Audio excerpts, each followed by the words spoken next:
call to order the 1607th meeting of the General Student Senate, the 7th meeting of the 47th session. Notice that this meeting is being broadcast via Zoom and the recording will be publicly available on YouTube. I'll now read the land acknowledgement. The University of Maine recognizes that it's located on Marsh Island, independent of the Penobscot Nation, where issues of water and territorial rights and encroachment upon sacred sites are ongoing. Penobscot homeland is connected to the other Wabanaki tribal nations, the Passamaquoddy, Maliseet, and Mi'kmaq, kinship alliances and diplomacy.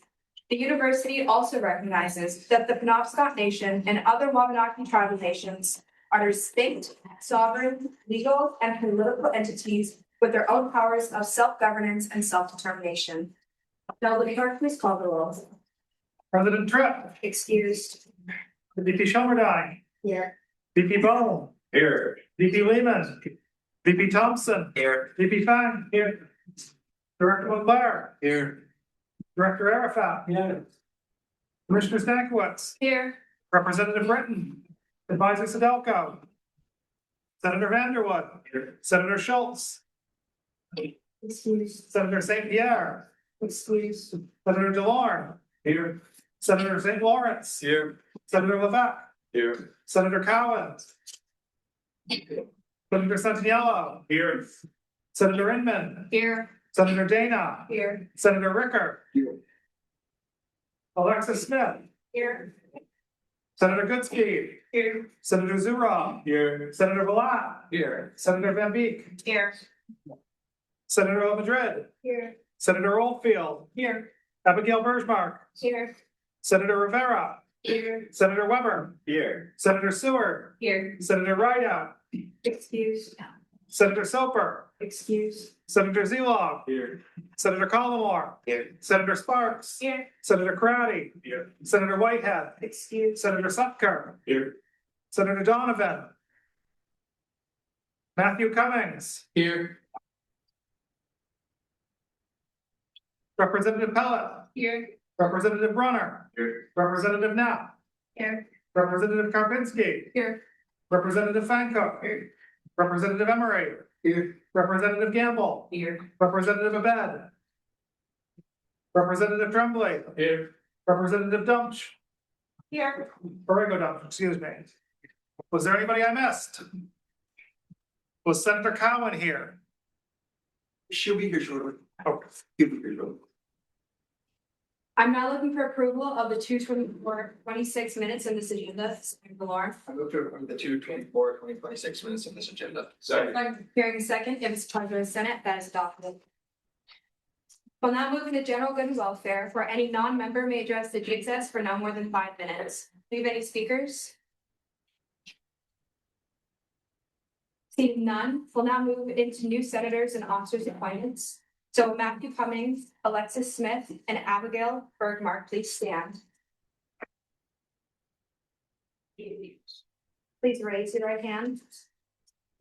I state your name. Do solemnly swear.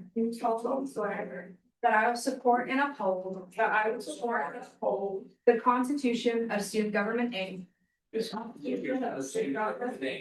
And all other rules and guidelines. To which I will be held. Further I swear. To well and faithfully discharge. The duties of the office. Upon which I'm about to enter. While representing my constituency. And the University of Maine. Congratulations.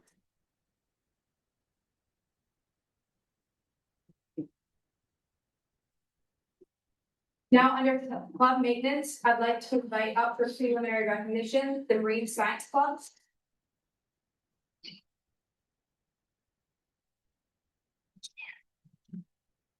Hello, I'm Jennifer, the president of the Marine Science. Would you like to tell us about what your club does and how many members and the events you hold? Yes, so our club, what we like to do or what we're trying to do is educate students on marine life with activities, hands-on experience like dissections, field trips, documentary. And we have a total of 10 members. Are there any questions for our speaker, Senator Moore? You can see asking for funding from student government in the future. Yes, eventually. Any more questions? People? What do you think you would request funding for? Stuff with definitely the hands-on activities with animals. Sometimes in organizations, depending on the animal that you want to like dissect or touch, they will require sometimes payments or some sort of payment for the animal. People? Do you consider partnering with school marine sciences at all? Yes. Are there any other questions for our speaker? Seeing none, what is the committee's recommendation? 400 ought to pass. I'm now looking for approval of the committee's recommendation. Senator Oldfield, move to approve the committee's recommendation. Second. Hearing a second, we'll now enter discussion. Seeing none, debate. Seeing none, all those in favor? All those opposed? All abstaining? Seeing a clear majority in the affirmative, that passes.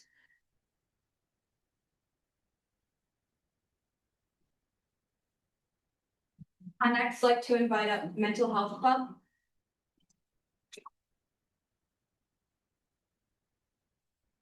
Hi, I'm Ruby, the president of the Mental Health Club, and I'm Vivian Campy, the vice president. Would you like to give a description of your club? Yes, so we are hoping to create a safe environment for students to come and talk about mental health, as well as create de-stressing and wellness activities such as crafts, yoga, hikes. We just want to create an environment for students to feel safe and say anything that they want to say. And we are also nearing almost 30 people interested on the Google form just from passing out flyers, and we've gotten a lot of interest in doing the activities that we have been interested in as well. And we've also gotten the swell. We've talked to the mental health on school, the mental health committee, or We've talked to the counseling center as well as the chair of the holistic health, Casper, and she's interested in collaborating. Are there any questions for our speakers? People? Do you see asking for funding in the future? Yes. People? A follow-up, what for? For the activities we would do during the meeting, such as the crafts. Are there any other questions? People? How many people continually come to your meetings? So we just filled out like the group registration, everything only, I think, 3 weeks ago. So we have not had our first meeting yet. We're hoping to have one next Thursday. But like Vivian said, before we've had about 20 people be interested. Any other questions? Seeing none, what is the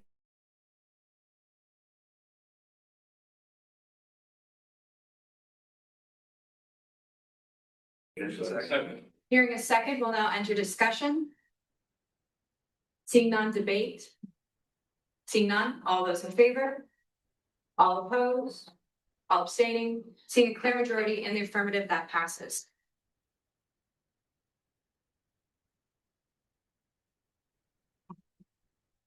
Next, I'd like to invite up the medievalist guild.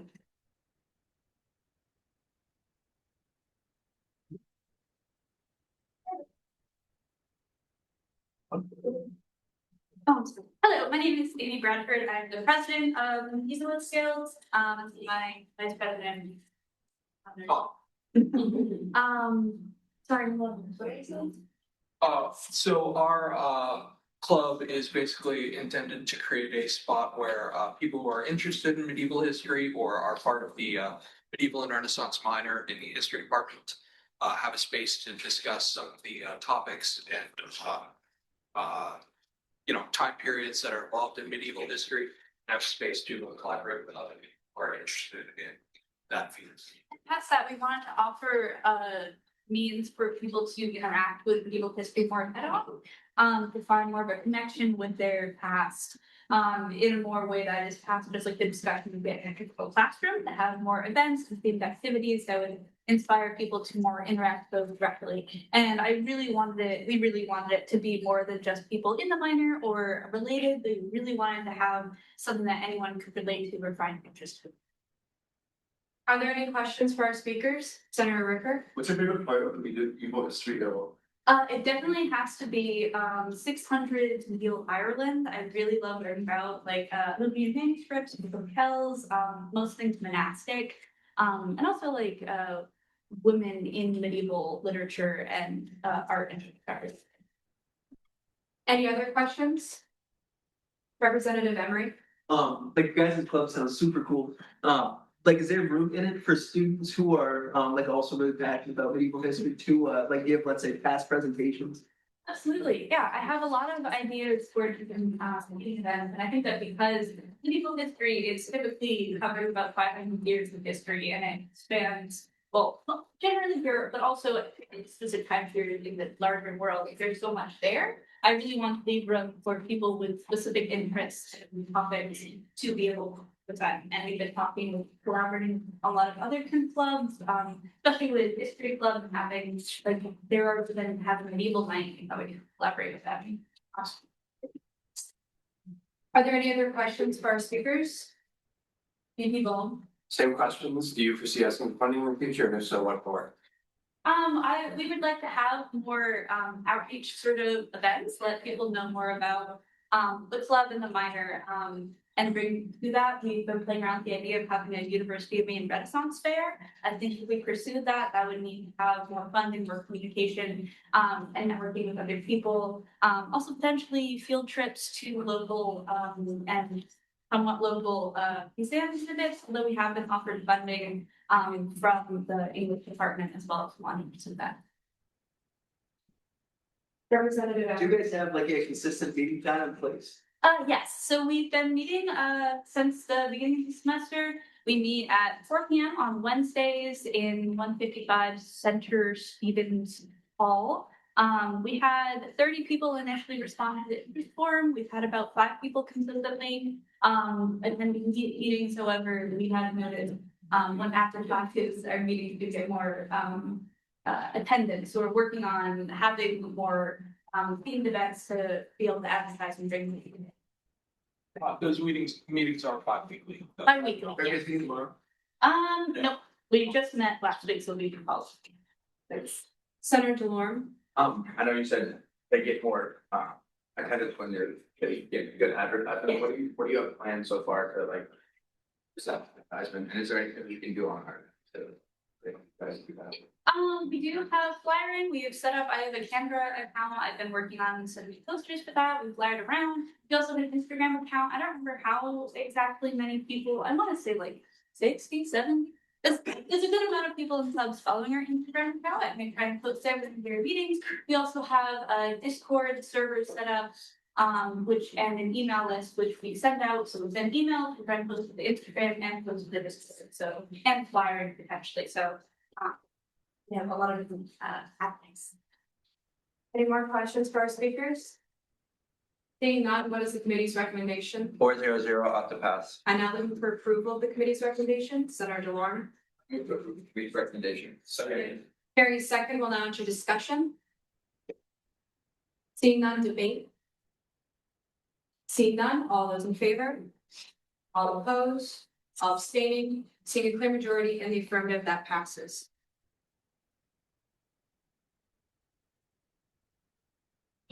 Moving on to the MCEC Student Advisory Board, and I now give the chair.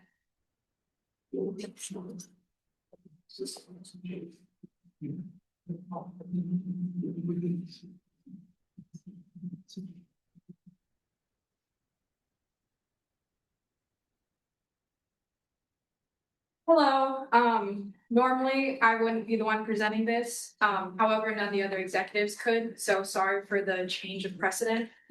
I'm the co-chair of the MCEC Student Advisory Board. We're a group around 35 members who directly report to our dean and represent all majors pretty much within MCEC. Currently, we're trying to work to get 3 more majors represented on the board. Last semester, we compiled an 80-page report through all of the degrees and the classes that we take that are engineering specific, looking at the classes and what we want to improve and different things we want to add and see, not only within our departments, but our classes and the college as a whole. One of our goals going forward for next semester is to help break down the silos that we feel we see within the college itself, and we're doing that through community outreach. We have 5 different goals for this semester given to us by our dean, which includes developing and designing the room in the new Boardman Hall. We are putting on a USM event, and that's actually being headed by Senator DeLorme for our Career and Industry Committee. We are creating faculty recognition awards, and we get to design what that looks like. We also get to re-envision what the Francis Crowe Society looks like, how it's divided up, and how the ceremony is actually conducted. And then we get to do a degree evaluation. So we get to help students figure out why people should choose UMaine for each degree. And the faculty are currently working on their own version of it, and then they're going to be turning over to the board. So we get to write it from the student perspective. And this is going to help with admissions. We have around 35 members of 2 grad students, and we, in the future, will probably be asking for funding requests, most likely for office budget. But then further down the line, when we have much larger events that we want to collaborate with some of the other clubs on campus that are engineering specific, such as the SWE formal, and doing a collaborative event with them. And then also starting a open house specifically for MCEC in Ferland, so all the different engineering clubs can have the time to show themselves to the other students that's not all the way in like the rec center. Thank you. Are there any questions for the speaker? Senator Sparks? Do you get funding from the dean or from the department? Yes. Any other questions? Senator Ricker? What's your favorite part of the College of Engineering?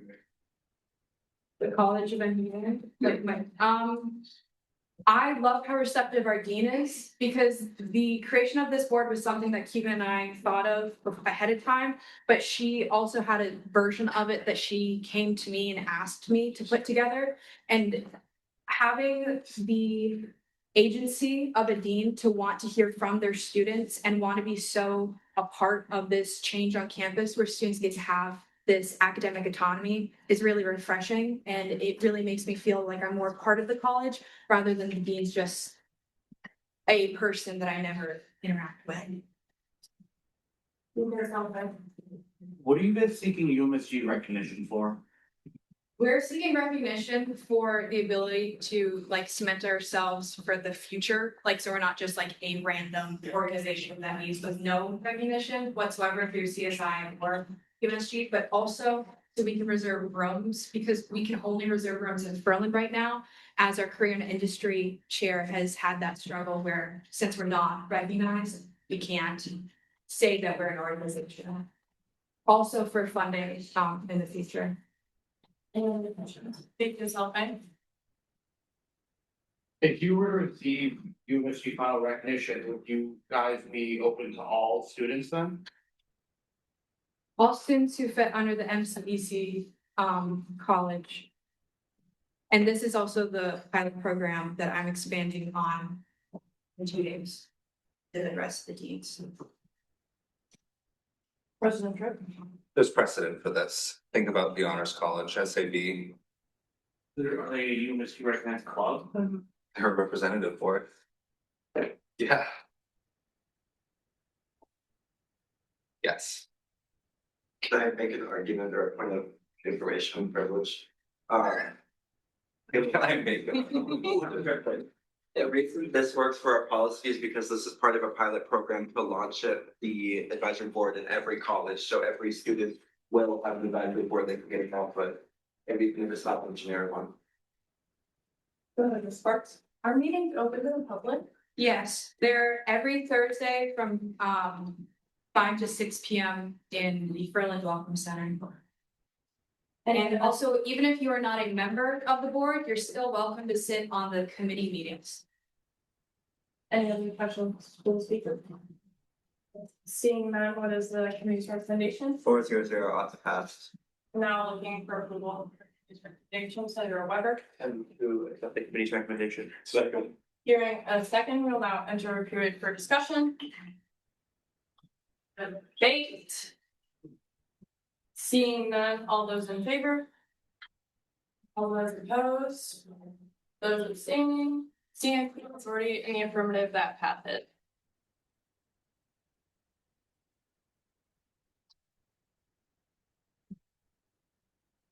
I will pass the vision.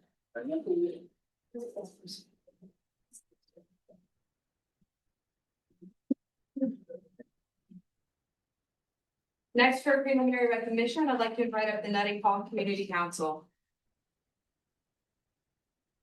Hi, my name is Isabella. I'm the Secretary of Nutting Hall Community Council. Community Council is to represent the wildlife ecology, ecology and environmental science department and the forestry departments that primarily reside in Nutting Hall, which is, if you don't know, down on the other end of this by York. It's a really great community, and you have us as an existing community council previously with the forestry community, but we wanted to expand this to include wildlife and ecology departments. So we can be better representative of the people that we interact with daily and better represent our community in general. This has previously existed for 3 years now, and we host holiday events, alumni events, and we represent issues from students and bring them up to faculty, as well as we're doing inclusion and networking events. Are there any questions for the speaker? Senator Ricker? What's your favorite part of the building hall community? I think it's a really close-knit community that really helps support students, whether they're struggling with classes and need tutoring, or if they just want to make practices, or they just want that knows what they're talking about when they're talking about what they're looking forward to work. It's been really great for many communities. Any more questions? Senator DeLore? So you said it's wildlife ecology that you like to kind of incorporate as well into. It was formerly just a forestry community council, and it is now forestry, environmental science, and wildlife ecology. And how large are those, like, how big of the share of people in your household is like wildlife ecology with this stuff? Out of even just our executive board, you have all three majors represented. We have 2 wildlife ecology majors, 2 forestry majors. Yes. Any more questions? Thank you, Vaughn.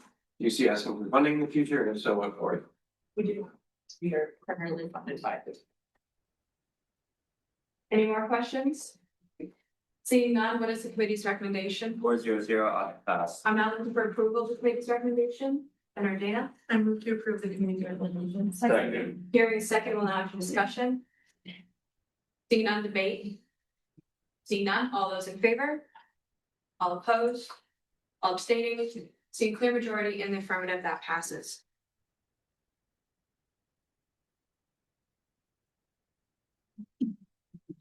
Now moving on to club presentations, I'd like to invite the Black Bear Catholics for a travel follow-up. Hello, my name is Owen Wolfie. I'm the treasurer of the Black Bear Catholic Club, and I just wanted to update you on a trip that we were able to go to over winter break thanks to your guys' help. So from January 1st through 4th, we were able to go to Columbus, Ohio for a week for the Sikh National Conference. It is the largest national conference for Catholic university students. We had activities like speakers, activities to do throughout the week. Networking, other just activities to go around and see the city of Columbus. There were over 16,000 students who went. It was the largest Catholic university student conference to date. Representatives were there from over 200 different schools. We were able to bring 13 students thanks to your guys' donation to represent the University of Maine. The significance was pretty impactful on the students who got to go, being able to meet like-minded people, being able to create friendships with students from other schools, and even friendships with other students from Maine were able to go. There were seminars for personal development, things about leadership and other stuff. And it was a lot of fun and good time for people to go. We had a couple of testimonials from students. The one student said it was an amazing time. It was great to be around so many other like-minded college students and to be able to grow in the state. It was an experience that you never forget. Another student said that it was their first time in Sikh and the talks in the community. All of the events were so impactful on her because there are friendships that deepen her love for faith, that she wouldn't trade this opportunity for the world. So yeah, we really enjoyed the experience. It was beneficial to the entire community and people who went. And we just want to thank you for the support.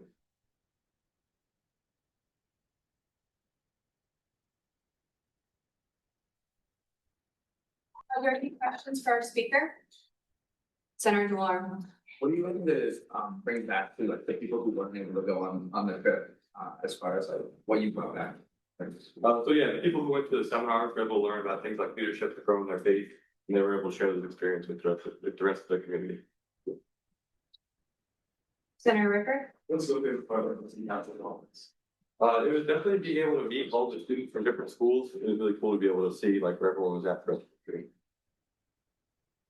Are there any more questions, Senator, Representative Emery?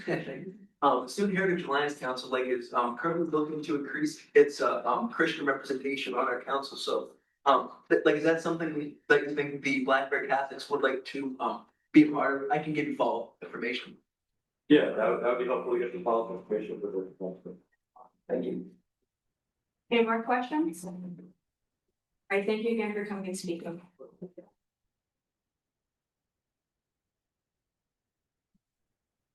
Now for the BPFA traditional report.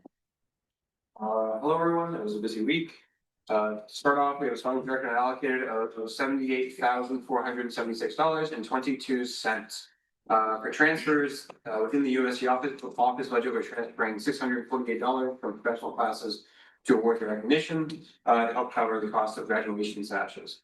No budget lines were added, no office budgets this week. For EBC allocations to the consent agenda, the Maine Steiners, they were asking for $999 for recording costs of the IMOC for their upcoming album. Dungeons and Dragons Club is asking for $132.75 for one of their introductory involvement quests, for just general refreshments. Barag is asking for $992.92 for a quick trip to Quebec, going to parks and museums, and then like a cultural immersion trip. Pickleball is asking for $578.27 for the remainder of their tier funding. Resolutions to Senate, we have the Honors Nursing Association for $4,861.71 or 70 cents. Ultimate Frisbee, women's Ultimate Frisbee, that's for $2,313.09 for the remainder of their tier funding. IFC is asking for $2,240 for their weekly contributions. History Club is asking for $3,470 for a trip to Boston. Ignite is asking for $2,311 for their trip also to the Boston, Massachusetts area for an economic forum. Maine Steiners is asking for $4,500 for their spring tour series.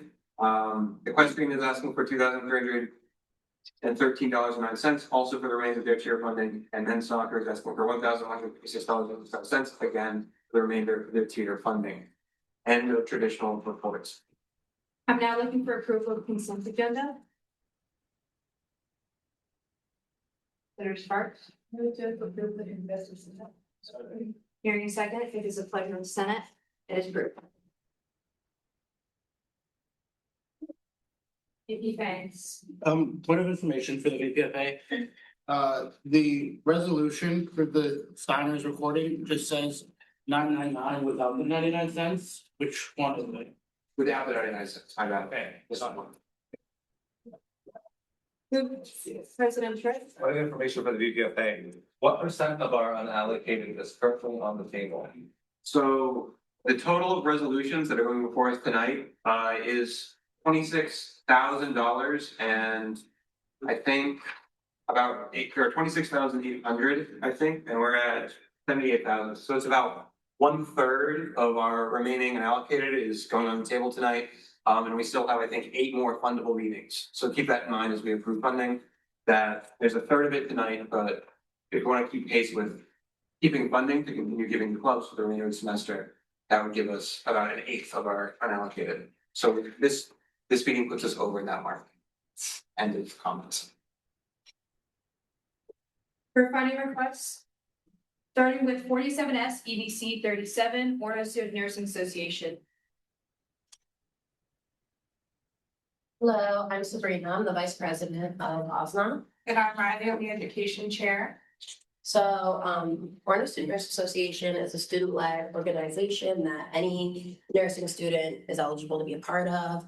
We do leadership opportunities, academic support, NCLEX prep, stress management, community service. Each year we do 4 homeless care kits, and that's everyone in nursing group stuff. We pack them out, distribute them. We volunteer with local organizations.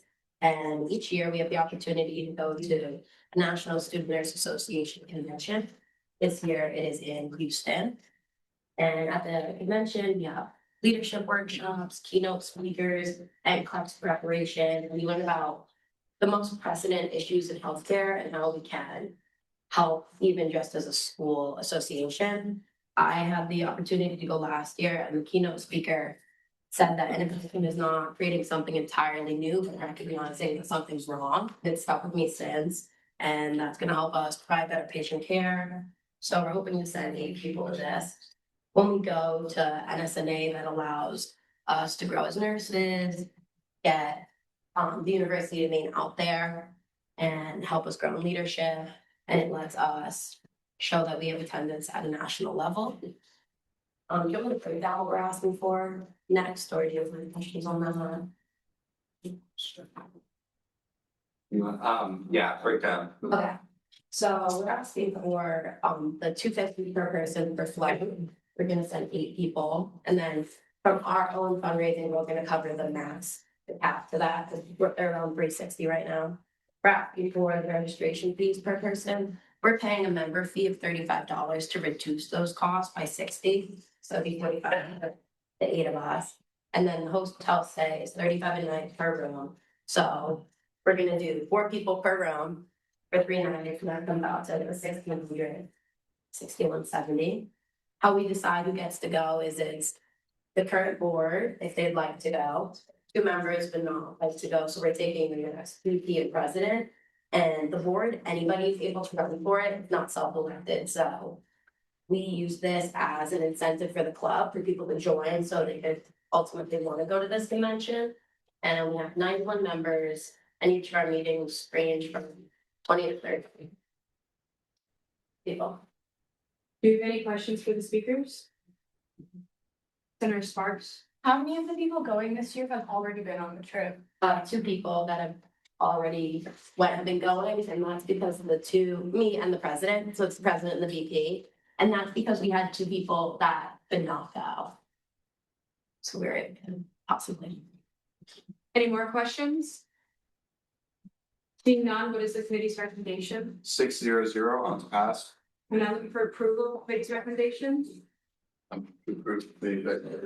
Second. Hearing a second, we'll now into discussion. VP Ball.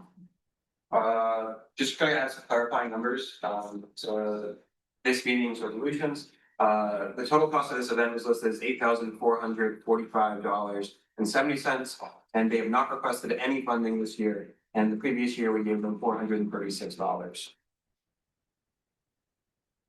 Any more points for discussion? Seeing none, debate. Seeing none, all those in favor? All opposed, all abstaining, seeing a clear majority in the affirmative, that passes.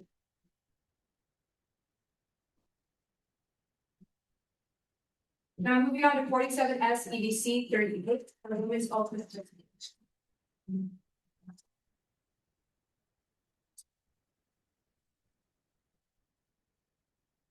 I'm Ruby Harrison. I'm the treasurer of the Women's Ultimate Frisbee Club, and I'm here for the remainder of our tier funding, which I think is $2,313.09.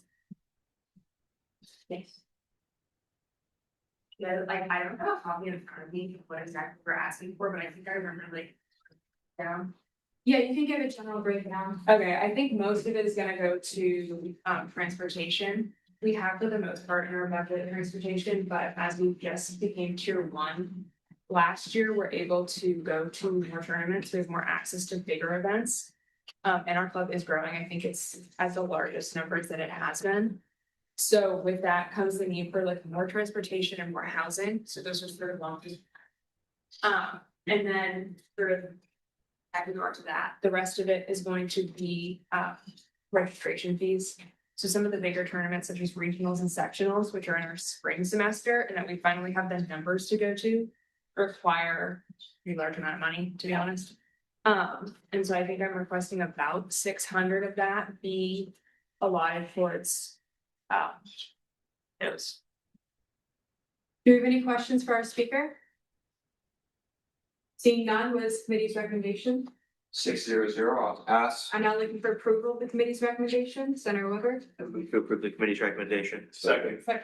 Hearing second, we'll now into discussion. I don't have the full number of what the total cost of a season is for Salted Frisbee, but I do have that, this is just the remainder of their tier fund. It puts them at $1,000 for the total for the year, and in the prior year, they were invested to $9,300. Any more points for discussion? Seeing none, debate. Seeing none, all those in favor? All those opposed? All abstaining? Seeing the clear majority in the affirmative, that passes. Moving on to 47S EDC 39 for IMC.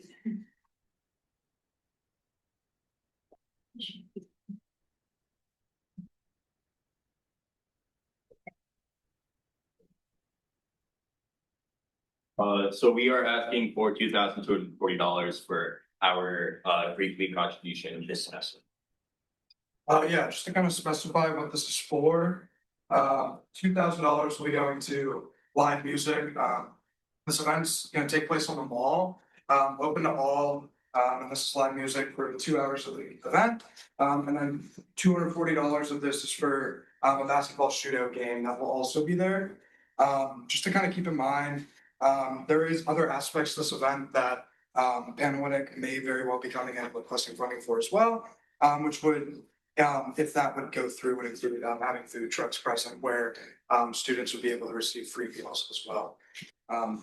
But the idea behind this event is to kind of make Greek Week a bigger campus-wide kind of initiative, rather than just being only fraternity and sorority life participating. I think making it a bigger event that the campus can be more involved in be really cool. So that's kind of our idea for this. Are there any questions for our speakers? Seeing none, what is the committee's recommendation? 600, off the pass as amended. I'm now looking for approval of committee's recommendation. Senator Weber. I move to approve the committee's recommendation. Second. Hearing second, we'll now enter discussion. Seeing none, debate. President Trent. Actually, I have a question for the presenter, if that's okay. Yes. Do we plan on putting this into the budget this year? For next year? Yeah, we've already put it into the budget that has been presented to the EDC. Maybe Bone. I missed my discussion slot. This is just the same information. IFC received $5,200 last year of the total budget, and current funding to date is $7,705. Any other points for debate? Seeing none, all those in favor? All opposed?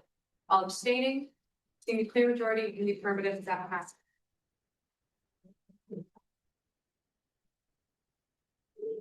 This is 47S EBC 40 for History Club.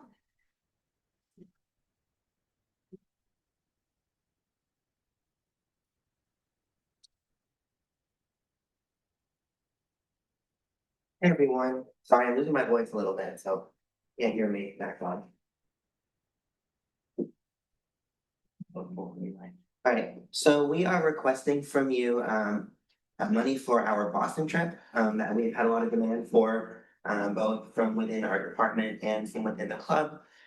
This is kind of a culmination of months worth of work. Poor Josh has been hearing from me over and over and over about this. So we're requesting money for an Airbnb, which saves us quite a bit of money from the regular hotel costs. There's 10 people going on the trip. So I have everything broken down per person, but for the Airbnb, it's $143.20 per person. We're doing the Boston Go Pass.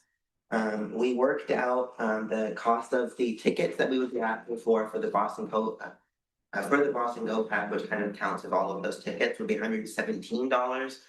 The Go Pass tickets are $109 each, so it's Still saving us about $16 dollars, not 16, sorry, about $10, which is good.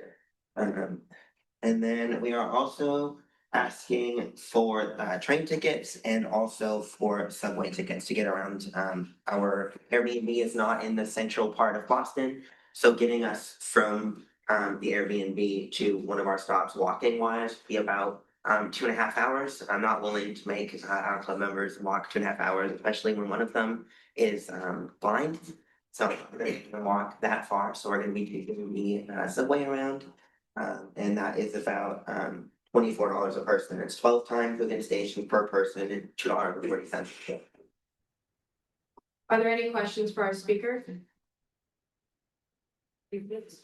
What is the Boston Go Pass? Yeah, so the Boston Go Pass is basically like your the Boston Go Pass is something that's used in a lot of other cities as well. The Go Pass thing is kind of something that like it acts as your ticket. So rather than going in and getting our individual tickets for all of these places for everybody, this is just something that goes on your phone and then you scan it when you're in the engine at wherever we're going. So in this case, it's just museums and other historical sites. And each one per person costs $109 for the. We did the all-inclusive pass because the other version is per site. You pay per site, and there was not enough. There was only 5. We're going to more than 5. So. If you leave it. Can you list the museums and historical sites that you're going to? Yeah, for sure. I just wrote all this out a little bit ago. So we are going, we're doing the Freedom Trail tour. We're going to Faneuil Hall, but that one's free. We're going to the Paul Revere House. We are going to Bunker Hill, the Constitution Museum, and the next day we're going to the MFA. We're going to the Isabella Stewart Museum, the Barbarian Globe, and the Natural History Museum at Harvard. Are there any other questions for the speaker? How much fundraising have you done for this? What fundraising we've done a ton of fundraising. So we are getting $500 in dues from our club members, so that has been a large part of it. We are also we've requested money from our department. I requested more than they were able to give me. Our department's a little strapped right now, so that's why we're not getting as much from our department as some of the STEM trips are getting. We have the money to give to these kind of clubs. But then in terms of fundraising, we have raised money through fundraising last week. I'm sure many of you saw me. I got some of you to buy some stuff last week. And then my mother graciously did some fundraising in the State House, kind of bugging people to give her kid money. So, but she was selling meat sticks, kind of the country meats things too, which is pretty popular with old people in the State House. So that went pretty well. We're really excited about that. So, yeah. Any other questions? Senator Field. What made you guys decide to take the train over driving? That was a large conversation that we had. I actually took a vote, and we had a discussion about driving among our officers. And I personally am not comfortable driving in Boston. But then also they're not comfortable driving in Boston, so I wasn't going to put them in their in an uncomfortable position, especially when that's all of us, and if we happen to get into an accident, that's our thing. So I didn't want to put us in that position. But we are driving to Brunswick, but then we're just putting that. Any other questions? Steve, There's some chosen Airbnb over hotel costs. Because it's a lot more expensive to get a hotel. We did the price. It was about 2 to 2.5 times more expensive for us all to be in a hotel. And that was looking in the area as well as outside of the area. There were some cheaper motel ones, but they were about the same, slightly more. So. You guys look into hostels at all? We did not look into hostels at all. I'm just not aware of them. So we didn't, but the prices, I tried to get in last week, but then I forgot about EBC, so sorry. But the prices for the Airbnb are kind of going up every single week, so this is not the price of the Airbnb, it's more expensive than this, but we're covering the fundraising. Any other questions? Seeing none, what is the committee's recommendation? 600 to pass as amended. I'm now looking for approval of the committee's recommendation. Senator Bannon. I move to approve the committee recommendation. Hearing a second, we'll now enter discussion. VP Bang. The total cost of this event for them was listed as $5,000, and they received no funding from us in prior years or previously this year. Any other points for discussion? Seeing none, debate. Seeing none, all those in favor? All those opposed? All abstaining? Seeing a clear majority in the affirmative, that passes.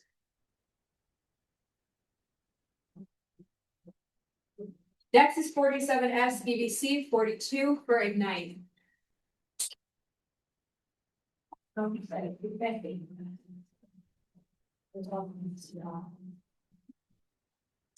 Hi everyone, my name is Anna. I'm the co-president. This is Vassar, our treasurer, and Adam, who does our fundraising. For people that don't know what we are an international student-led research group through the business school. We don't get funding from them, but I have them study tariffs and how they affect the economy right now, giving them hands-on learning. So we are requesting funding to go to an economic forum in Boston at the end of April. Are there any questions for our speakers? People. Could you explain your itinerary a little bit? So Sunday, they will be heading down, just kind of getting settled in, and then Monday, I have them booked a tour at the Steakhouse. Monday afternoon, our advisor will be leading a tour around the financial district as well as going to the consulate, the Canadian consulate. And then Tuesday all day, they will be attending the economic forum. How many people are attending this? There will be 9 people, 7 undergrads. Any other questions? Only if there will be international students. I don't think we have any international students in the club at the moment. We do international events. We're hosting 17 Japanese students next Monday. But besides that, yeah, we don't have as many international students as I would hope for. Any other questions for our speakers? Seeing none, what is the committee's recommendation? 600 ought to pass. I'm now looking for approval of the committee's recommendation. move to approve the recommendations. Hearing a second, will now end discussion. People. Total cost of the event was listed as $2,869, and they've also not received funding from us from previous years or this year. Any other points for discussion? Senator Oldfield. I have a question for Regan. What is the maximum for hotels per person under the policy? There's no listed policy maximum for hotels, but every state is different and every place that you go has a different expected price, and also different trips are different length, so there's no set limits. We all start staying in an Airbnb, not a hotel. Any other points for discussion? Debate? Have the discussion. Just as a, just to keep everybody in the loop about how precedents have changed. It used to be a precedent of, I believe, $200 per person per night. And we walked that back like a year and a half ago because of the fact that we could not equivocate across cities and conferences, etc. So just to give some information. Any other points for debate? Seeing none, all those in favor? All those opposed? All abstaining? Seeing clear majority in the affirmative, that passes.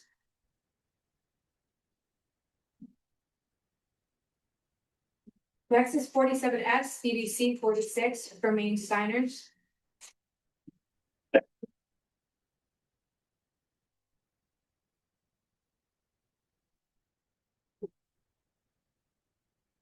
Hi, everybody. My name is Casper Bergfeld. I'm the current president of the Maine Steiners. My name is Daxon Williams and I am the current vice president of the Maine Steiners. And we are here today requesting our annual spring tour. So just to give you guys a outline of what we do as a group and what we do for our tour, we're a all-center-based a cappella group representing the University of Maine Performing Arts Department.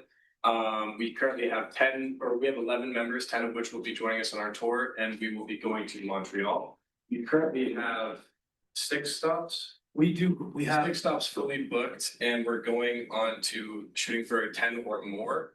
And these are concerts for churches, local venues at nighttime, or any schools that have us. And our goal with our tour is recruiting for the University of Maine and spreading, our music involvement to as many people as possible to keep them involved in music.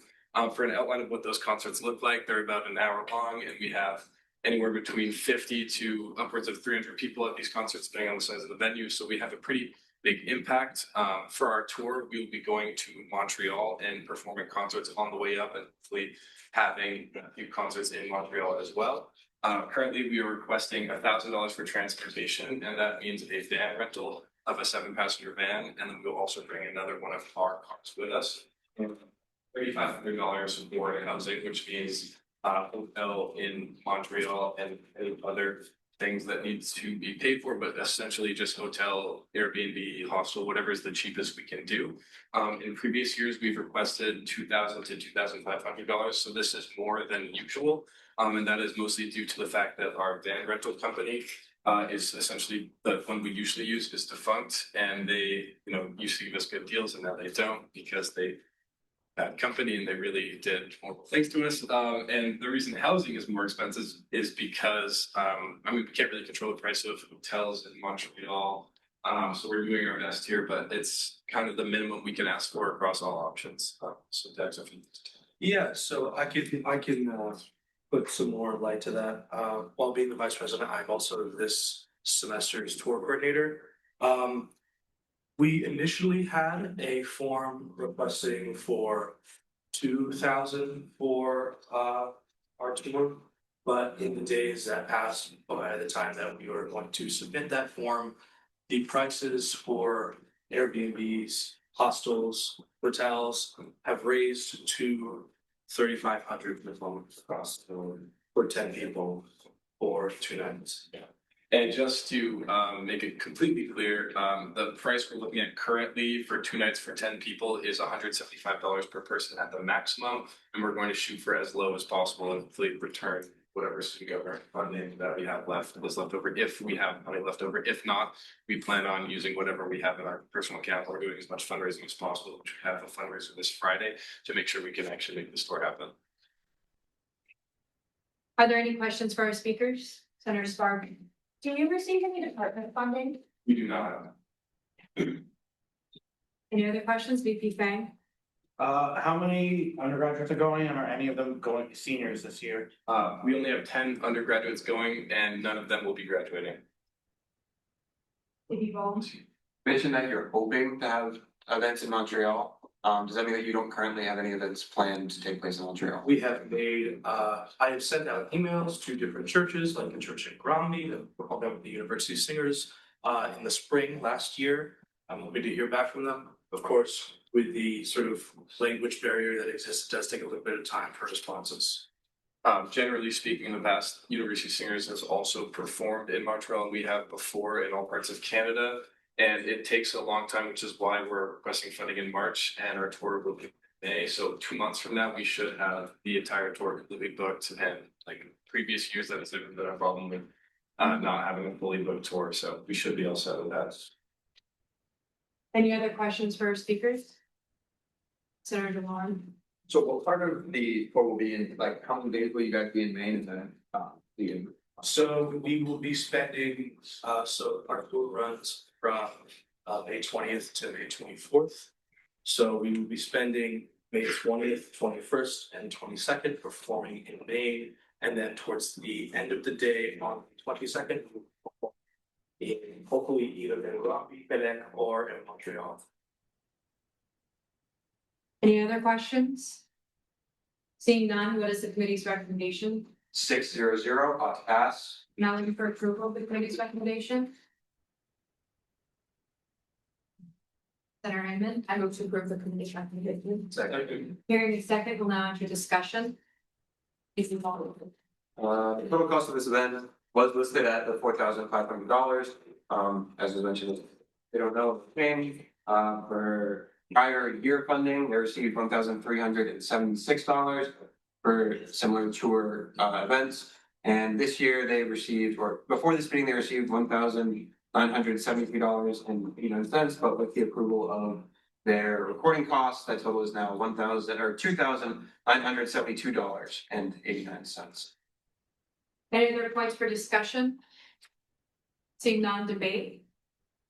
I really think the Steiners do amazing things across their tours, but I previous to today was unaware that most of their funding has gone through without them being fully booked for their tour, and I think funding for what they're expecting to occur is not the smartest way for us to use our money.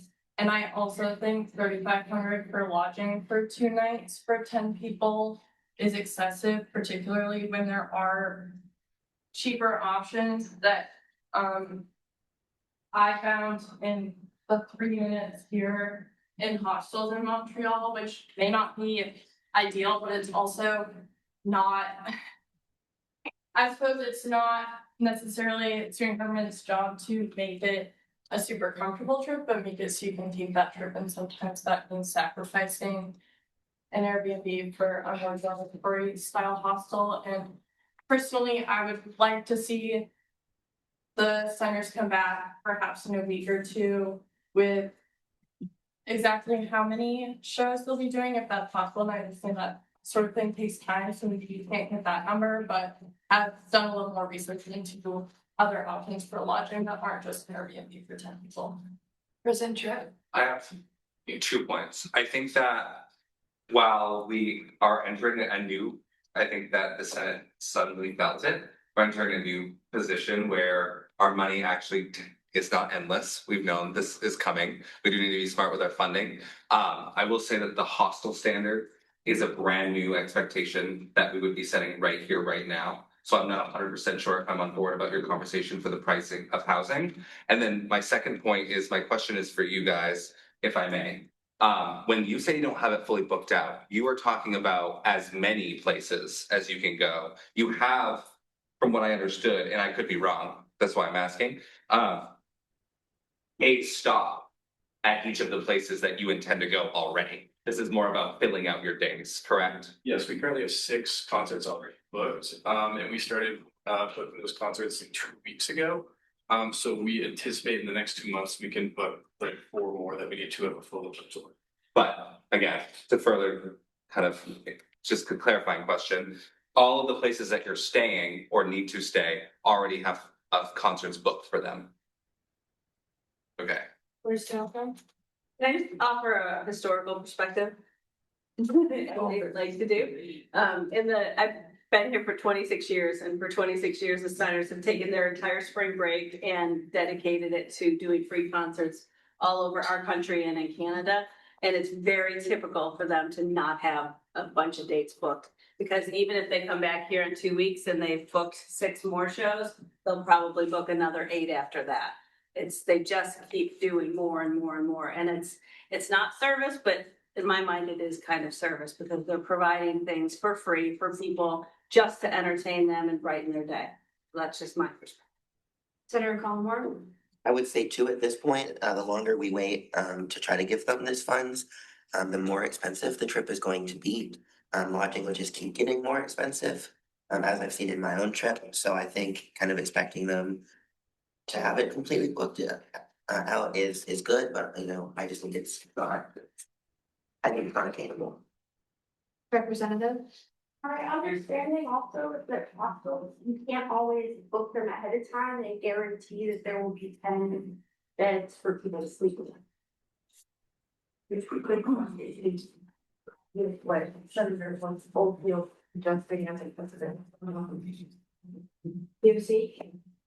Yeah, I feel like we just approved like semi-similar lodging costs for other clubs doing other trips that are similar, and also don't involve volunteering to reach out to like other communities of people and provide them with some sort of service. So I kind of find it odd that we're getting stuck up on the lodging here when the other groups' lodging prices seem to be somewhat similar.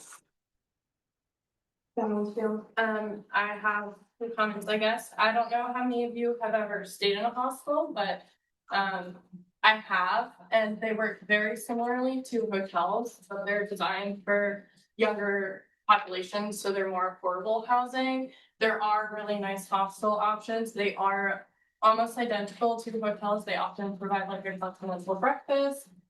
They can have private bathrooms, and you can book them in advance. I don't know that, to me, I suppose, and perhaps this is more a personal opinion than I'm shared across the room, which is totally fine. I don't know that a hostel is really that different of a precedent of a hotel or an Airbnb, because as long as you do your research and you're picking a nice one, just like you have to pick a nice hotel, they're very similar. Just more affordable because they are geared towards populations under the age of 26 or around that age. There isn't a specific limit for the age, but they are just designed for younger people. And then I do not see that the lodging costs and requests from the districts we just approved to be similar. Both of those were under $3,000, and this one is $1,600 above $2,000, and it's for a similar people. Point of information from Representative Emery, I know that you came to the EDC and presented on the Prague trip, which is also a trip to Canada for 13 undergraduate students, if I remember correctly. Yep. So could you speak on the fact of planning that and paying housing on that in Quebec? So we're getting funding for the undergraduates from the from the Can-Am Center, and for the 15 people, I believe, we're going to be staying in those undergraduate / student rooms. It comes out to $1,882 and so that's for 15 people. We're booking 4 rooms, all with like 2 beds, 2 queen beds, which can fit another 2 people via like cots and stuff. So that's our price for 15 people is $1,882. Senator Warner? I would like to ask a question to the presenters. How much do you put towards fundraising or stuff from your own pocket into these trips? To actually put on this tour, usually it's obviously a funding request from you guys, and also we schools will pay us to actually perform. Obviously, it's a great trip for the students. And we take as much as we can get from you guys, and then the funding we have from schools to make sure we can actually make this happen. In previous years, we have not had enough funding and have not been able to go. Based on the way this discussion is going, I understand if this request is not accepted, if we can go back and ask for less money, that's totally acceptable. Yeah, we can, with producing an album currently, and obviously we've requested funding for that. It is a very expensive and time consuming process, and to put it out there, the point of the album as well is to do the same thing. It's essentially spreading music awareness for the music department, but it is also recruitment for the University of Maine. And that's kind of the goal of this tour as well, just to keep things completely clear. We do this once every semester, plus during spring break.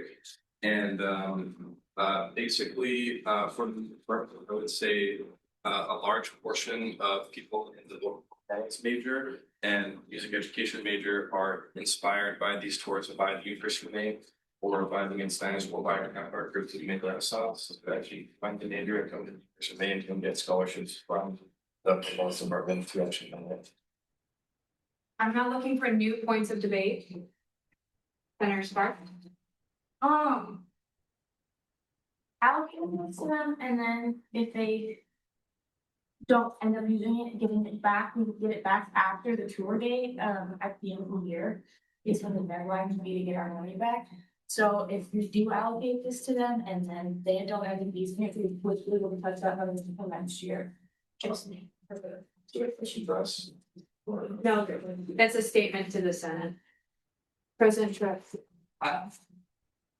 Yes, I think the confusion here is that the money that is going here is not going like unused. If we think that they should have a cheaper Airbnb, or if that's what we're gonna work on, I guess my question to you two would be like, is that something you think you could accomplish?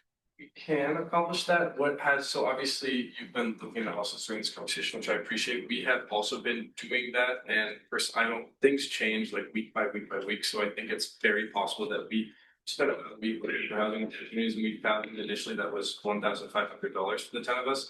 And then suddenly it was the only options in Montreal were about $3,000 to $4,000, which is why our need for 3,500 came up. So we could, and we could, use some of the money we have right now that might the damper on other things such as our album production and things like that in the future. Any new points for debate? I have a ton of information for BDF and Bone. Just a little refresher on the financial policies. Do we fund things during the summer session? Usually the stipulation is that if there's any graduating seniors, we don't fund them. But anybody who's a regular student will also be paying their VP the next year, and so they're okay, and so why the question was asked, are there any graduating seniors on the trip? Any new points for debate? In EBC, this last week, we actually had Ignite, who we tabled previously and came in to present today. And they found that their search for housing netted them a cheaper option after they waited a couple weeks, because they were also looking, quite far in advance. Now, it's not in the same city or in the same country, but waiting a little bit did give Ignite the chance to find a cheaper housing price than they had. Senator Sparks. I'm inclined to not table this fully, but to remove and make their lodging cost about 2,500. So they still can, when the opportunity arises, as soon as they find a cheaper thing, immediately book it, so the prices don't change. But so we are also retaining some of that money that could possibly be overflow. And then Yeah, I'm making a motion. no, Okay. President Trump. I guess question for the senator, would you then be open to, in the event that they can't find cheaper housing, approving an additional funding request again to reallocate this money? I think that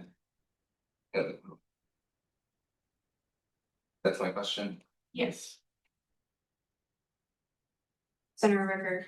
Yeah, I think that we won't do anything in this resolution, to be able to kind of table it until they come back next week with a different housing thing. Because if we intentionally limit them here and now, that really restricts what they're able to do housing wise, especially if they actually aren't able to find something. So I think that if we have to give them more time, it makes more sense to table and intentionally restricting it here right now. Representative Tremblay. I think one of the reasons that housing is that expensive, that we can discuss, there was a Grand Prix Montreal, which is a big event that brings a lot of people. And that boosts the cost of hotels and everything for housing.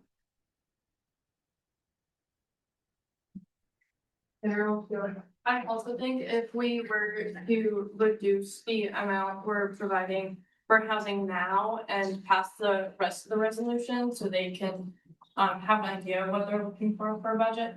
This trip is not until May, so that also gives them 2 months to try to do some of their own fundraising, and if that's still needed, they could come back and request the last amount if it's necessary. Are there new points for debate? BT Fang. Can I ask for any EBC senators that are comfortable speaking? This is a 600, so what was the discussion about? Sorry, what was the discussion about this specific line item, like, and you can see that it's go through without any problems, and if so, why? I mean, I can talk about that. I think it is a little bit, or not a little bit, I think it is definitely on EBC. We definitely should have pushed back on it more because, I mean, I was in there and I felt a little weird about it and I felt like I should have and I didn't. I know I was talking with VPFA Bohm about this after the fact. I was like, I wish I had done more to push it back. I think the point about I think we did a really good thing when we talked with Ignite and got their funding or their housing down almost 25%. And when we looked into it, and we didn't do that, I think I think it is definitely on me. But that's all I got. President Griff. I think I appreciate the fact that I appreciate why this conversation is happening. We're trying to be fiscally responsible in a number that is suddenly a lot smaller than we expected to be at this point. I don't think that we can equivocate the Ignite and this request, because from what I understand, the reason that we even went back on the Ignite request was not because we thought the housing was too expensive, it was because it was for an extra day. Correct. So I don't think that that's why we're flagging these things. I think this is a new standard that we are setting. I don't think that we can equivocate. I think Boston has hostels too, so I do think that this is setting a new standard right now. That's not fair to do right now.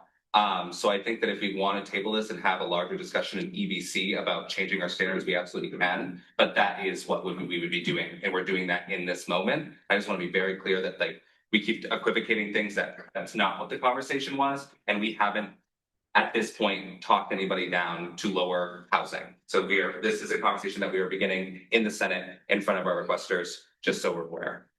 A lot of the points for debate in this period has been kind of saying the same thing. So ultimately, completely new points for debate, completely new. Senator Sucker.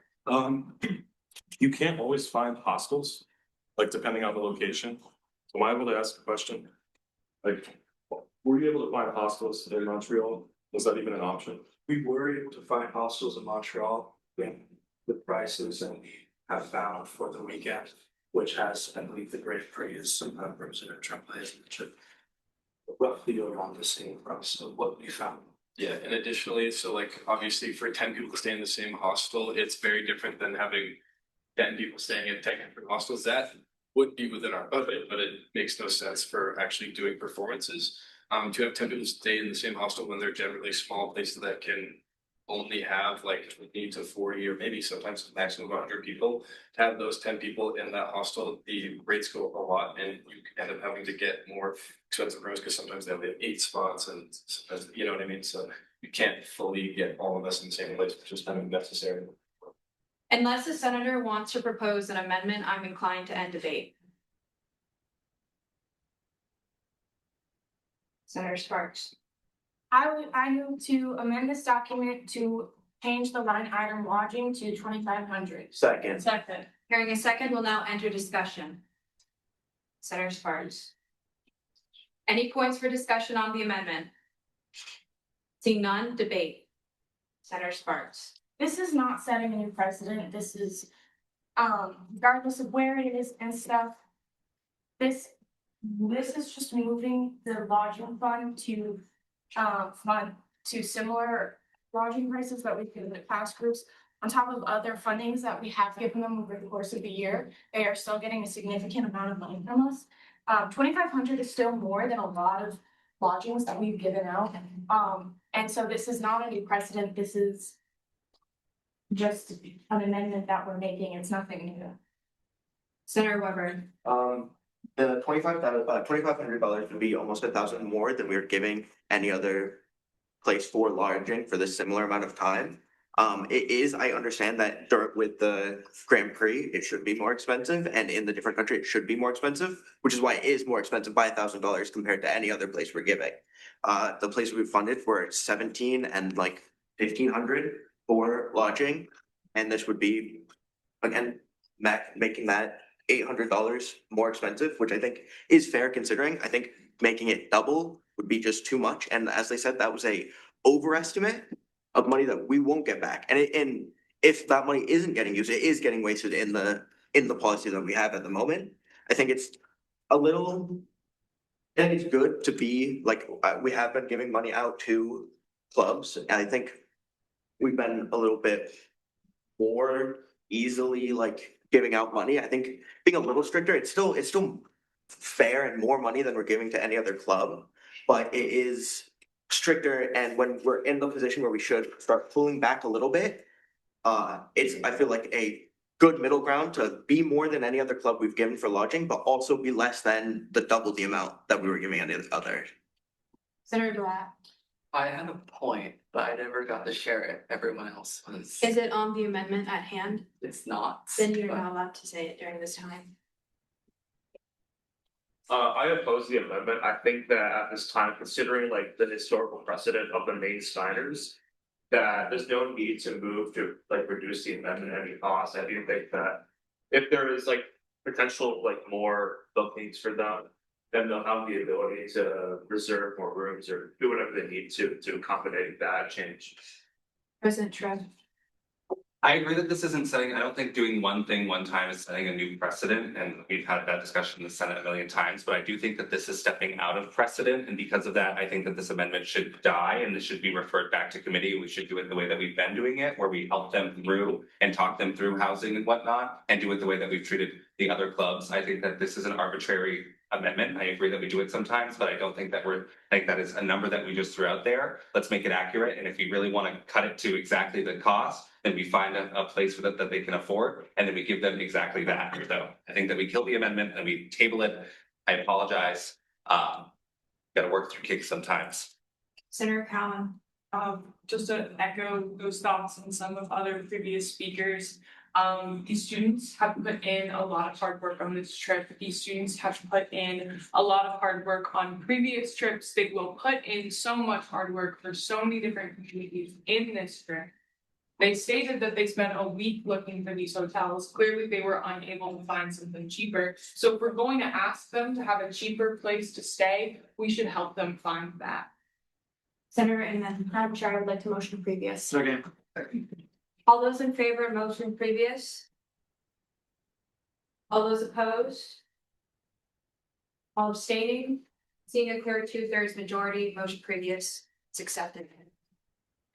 We are now voting on accepting the amendment. All those in favor? All those in favor of the amendment? All those opposed? All abstaining? Oh, voting on the issue. No, we already. Seeing not a clear majority, that fails. We are now back onto the resolution without any amendments. Senator Ricker. I'd like to motion to send this resolution back to the EPC committee. Hearing a second, we'll now enter discussion on moving this back to EBC. Debate. Senator Ricker. I think it makes sense for EPC to talk to them and actually help them find housing instead of like limiting the numbers here or, because if we have financial concerns, that's something that EPC can figure out with them collaboratively. President Tripp. I think that, I mean, obviously it's also on the club to find their own housing and we can do that, but I think what I'm talking about is more the support in the back end of kind of like making sure that we consider the concept of the Grand Prix, which was brought up to us for the first time, and we can really talk through and really make a sound judgment rather than a kind of an immediate one. And I also think that if we're really trying to cut it to exactly the way it should be, and this is if you want to be fiscally responsible in the way that you want to one what is going to be spent as what is allocated, this is the right way to do that. Senator Sparks. I'd like to point out that even if we had cut it, there was nothing stopping them from reaching out for support to any of us. That being said, this is now on the committee's as opposed. Any other points for debate for moving this back to EBC? President Tripp. I appreciate that point, but again, EDC passed it with flying colors and didn't make any problems with it. And that's the first time that that's happened and that we're doing this here. So I do think that this is worthwhile. Any other points for debate? Seeing none, all those in favor, I'm turning this back to EDC. All opposed? All abstaining? Seeing clear majority and affirmative, that passes. It is now going back to EDC.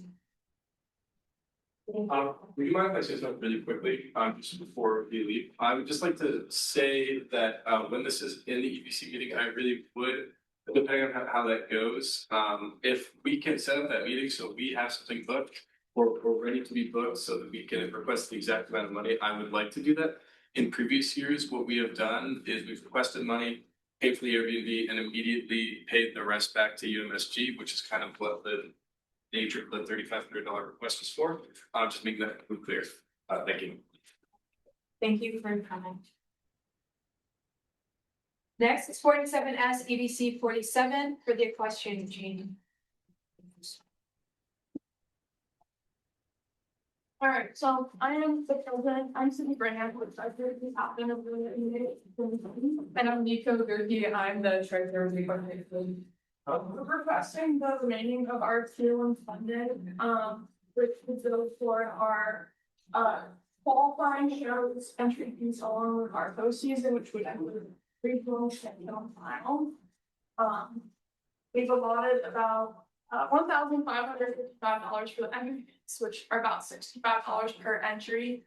And we have 24 entries at this upcoming show, and then we have an expected about 8 for regionals, and we're anticipating about 2 people at zone, so that is all. And then the rest of the allotment is going towards the hotel and fair rentals for the zone finals. Are there any questions for our speakers? Seeing none, what is the committee's recommendation? 600 on to pass. I'm now looking for approval of the committee's recommendation. Senator Ricker, Motion to approve the committee's recommendation. Second. hearing a second, we'll now enter discussion. Yvonne? This is for the remainder of their tier funding. Previous years, they received 10,000 and the current funding date is $7,681.91. Any other points for discussion? Seeing none, debate. Seeing none, all those in favor? All opposed? All abstaining? The clear majority in the affirmative, that passes.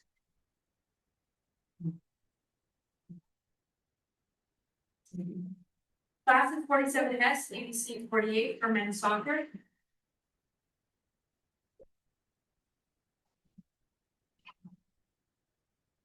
This is a clerical error on my part. I forgot to send them the invite to come into the meeting, and so I'm presenting for them.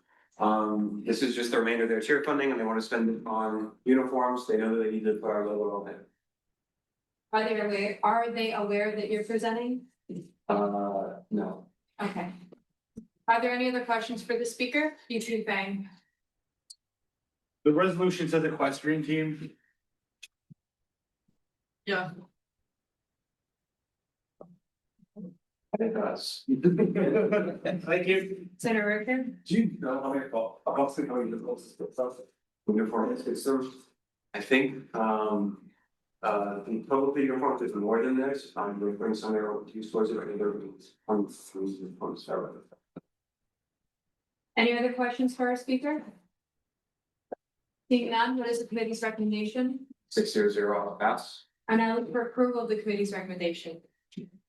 Senator Inman, I move to approve the committee's recommendation. Second. Hearing second, will now enter discussion. Seeing none, debate. I recommend somebody change the allocate funds to equestrian team to reallocate funds to men's soccer. Senator DeLore? Motion to change allocate funds to the equestrian team to allocate funds and software. Second. Hearing a second, will now enter discussion. Seeing none, debate. Seeing none, all those in favor of the amendment? All opposed? All abstaining? Seeing clear majority in the affirmative, the amendment passes. So we're now back into debate on the resolution as amended. Any other points for debate? Seeing none, all those in favor? All opposed? All abstaining? Seeing clear majority in the affirmative, that passes as amended.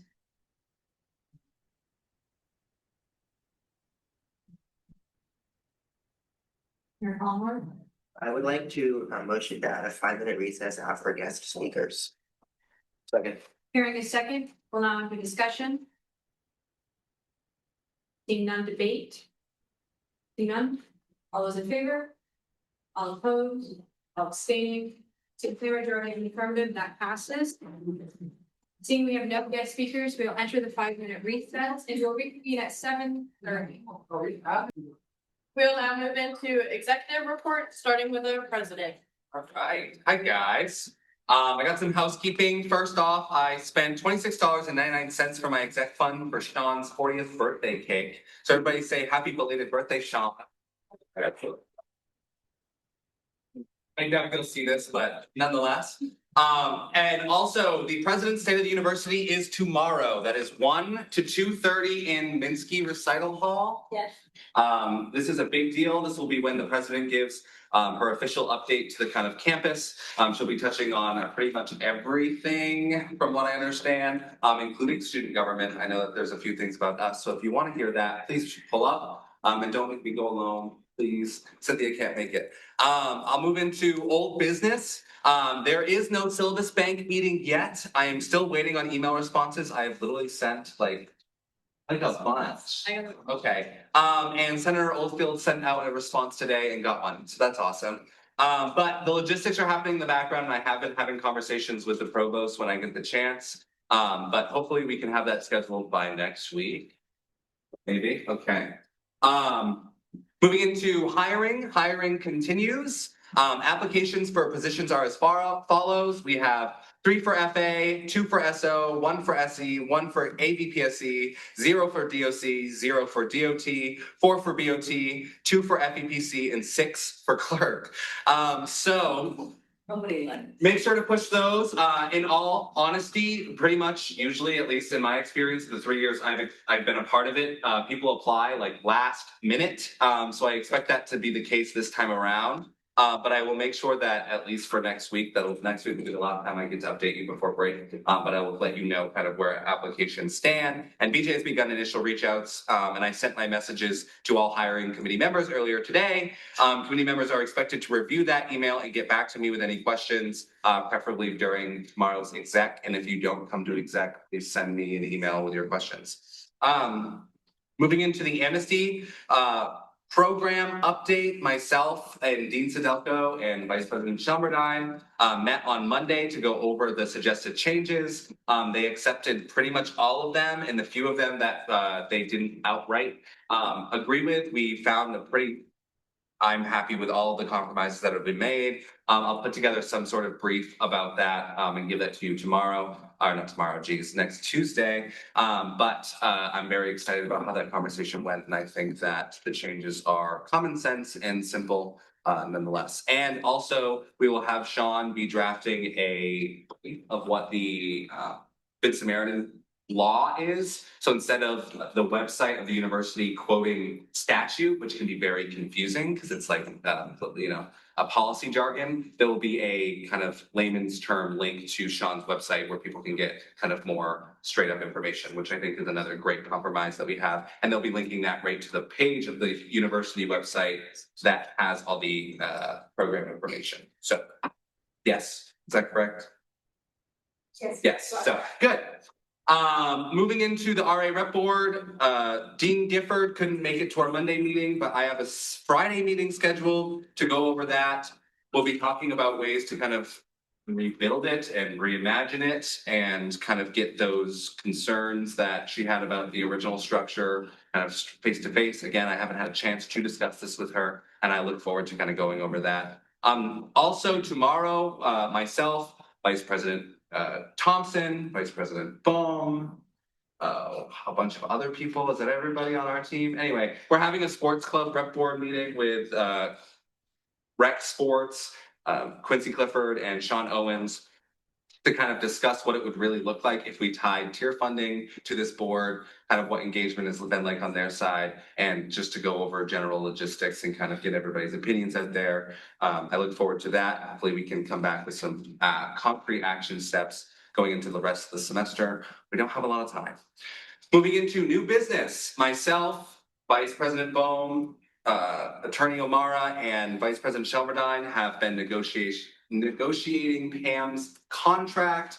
For those of you who don't know, Pam has a 5-year contract and it expires this term, so we'll need to renew that with her. I'm pretty confident we want to rehire her to this position, but that will be going through Polypro tomorrow, as well as the Senate on Tuesday. And I'll give you a rundown of kind of some changes that we'll be going through and justifications for all of that. The changes are a very slight raise after 10 years. It's only $2,500 total. So that it brings her comparable to other positions across the university, and some changes around bereavement days and stuff that she's requested to kind of better fit her personal situation when it comes to time off. Next, I am also, and I don't know if I communicated this to Polypro, but the person that's doing it will be having a support letter for the Comfort K9 come through Polypro as well, and And the Senate on Tuesday, I met with Sergeant Dover and Chief Flagg. I forgot to include Senator Inman, but to be fair, they threw it on my calendar and it was like a 15-hour turnaround. So honestly, it wasn't. That's my bad. But I'm gonna send that letter to Senator Inman to review, hopefully in the morning. I hope you can look over real quick. And then that'll be coming here. This is actually something that Senator Cowan about a year ago helped me draft. We passed it through and it actually never got to them. There was actually a good thing about it because it referenced a program that's trying to justify the support of, should I share this? Anyway, I guess I should. It referenced a program in York County where this was successful, and then a month later, that dog died from heat stroke in one of the police cars. So it's not a good example of that program working. So we rewrote it, and I think that I trust our police department to be much more responsible with this dog. But in conversations with Chief Flagg and Officer Dover, their biggest issue is they need to kind of raise the first kind of setup costs. That's looking around 20 grand, and I'm going to do everything in my power to help them with that. By law, the police department cannot request anybody to donate to them, but students tangentially can. So I'm hoping our security committee and others can help. Maybe our mental health committee can help kind of get the word out about fundraisers around there. They're looking to get the first dog to be a black lab named Bear. So if that's any motivation, I hope that you will support and sign on to the resolution confirming the letter so that we can get that to the foundation, the Alumni Association, and the president's office, because those are the three that are going to be kind of fundamental for the financial support of this initiative. And that is the end of my report. Thank you. The vice president has no report, but did tell me that if anything comes up, it will be left in the chat, so keep your eye out for that. Vice President of Financial Affairs. It was a busy week last week with all of the resolutions that we saw, and it was also, you didn't hear, but it was a full week with annual budget requests. This week is also going to be another full week with annual budget requests. This is the week that UBC drafts up the initial budget. After this week, I'll then reach out to any clubs that have their budget amended. And on the budget topic, Student Athletic Advisory Council, Marketing and Communications, SEED and AOC all need to submit budgets if they would like to be considered in the annual budgeting process. If they do not want to request funds, they do not need to request funds. You have until Thursday at noon as your drop dead deadline, otherwise you're not getting on the list. Contract things with President Tripp, Attorney Mara, APFA Alden, and all the people. It's going pretty well, but right now I'm just focusing on drafting up the initial budget so things can go as smoothly as possible in EDC and in Senate when it gets there and report. Vice President of Student Organizations. Hey guys, SSC also had a busy week this week. We had all the clubs you saw here, as well as the UMaine Veterans Association, who are giving reactivation. The forum for scoreboard has passed the deadline, and we have 25 responses. I think this is a good portion of the active clubs, but I don't think it's all of them. I would have to double check. But regardless, it seems most clubs have signed up on time. There is a meeting happening tomorrow with myself, APFA Bohm, President Tripp, ABPFA Alden, Senator Van Beek, and Sean and Quincy from Rec Sports to discuss policy tying mandatory participation to tier funding. I did another job shadowing last week, and I don't have any others on the docket, but still willing to do.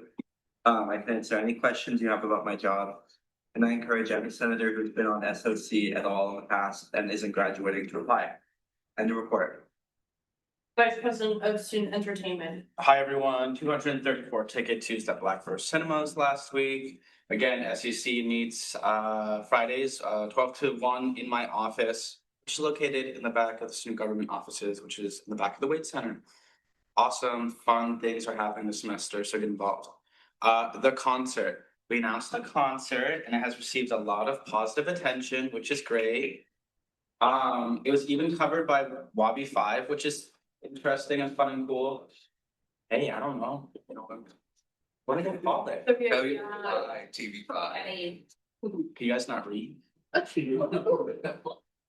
of right now, 817 people have registered, which is more than the total amount of tickets that we could give out when we were working with the Collins Center. So this is huge and awesome news. So we are already looking at a massive show. And then, okay, so I just want to say all the ticketing stuff right here too, so that way it is recorded and down, people know, and people can tell their friends. This is how ticketing is working. Undergrads need to register through campus groups and then come see us in the ticket booth across from the info desk to receive their physical tickets. We are doing physical tickets. There are only physical tickets. If they lose their ticket, we cannot help them. Don't laugh, that is the rule.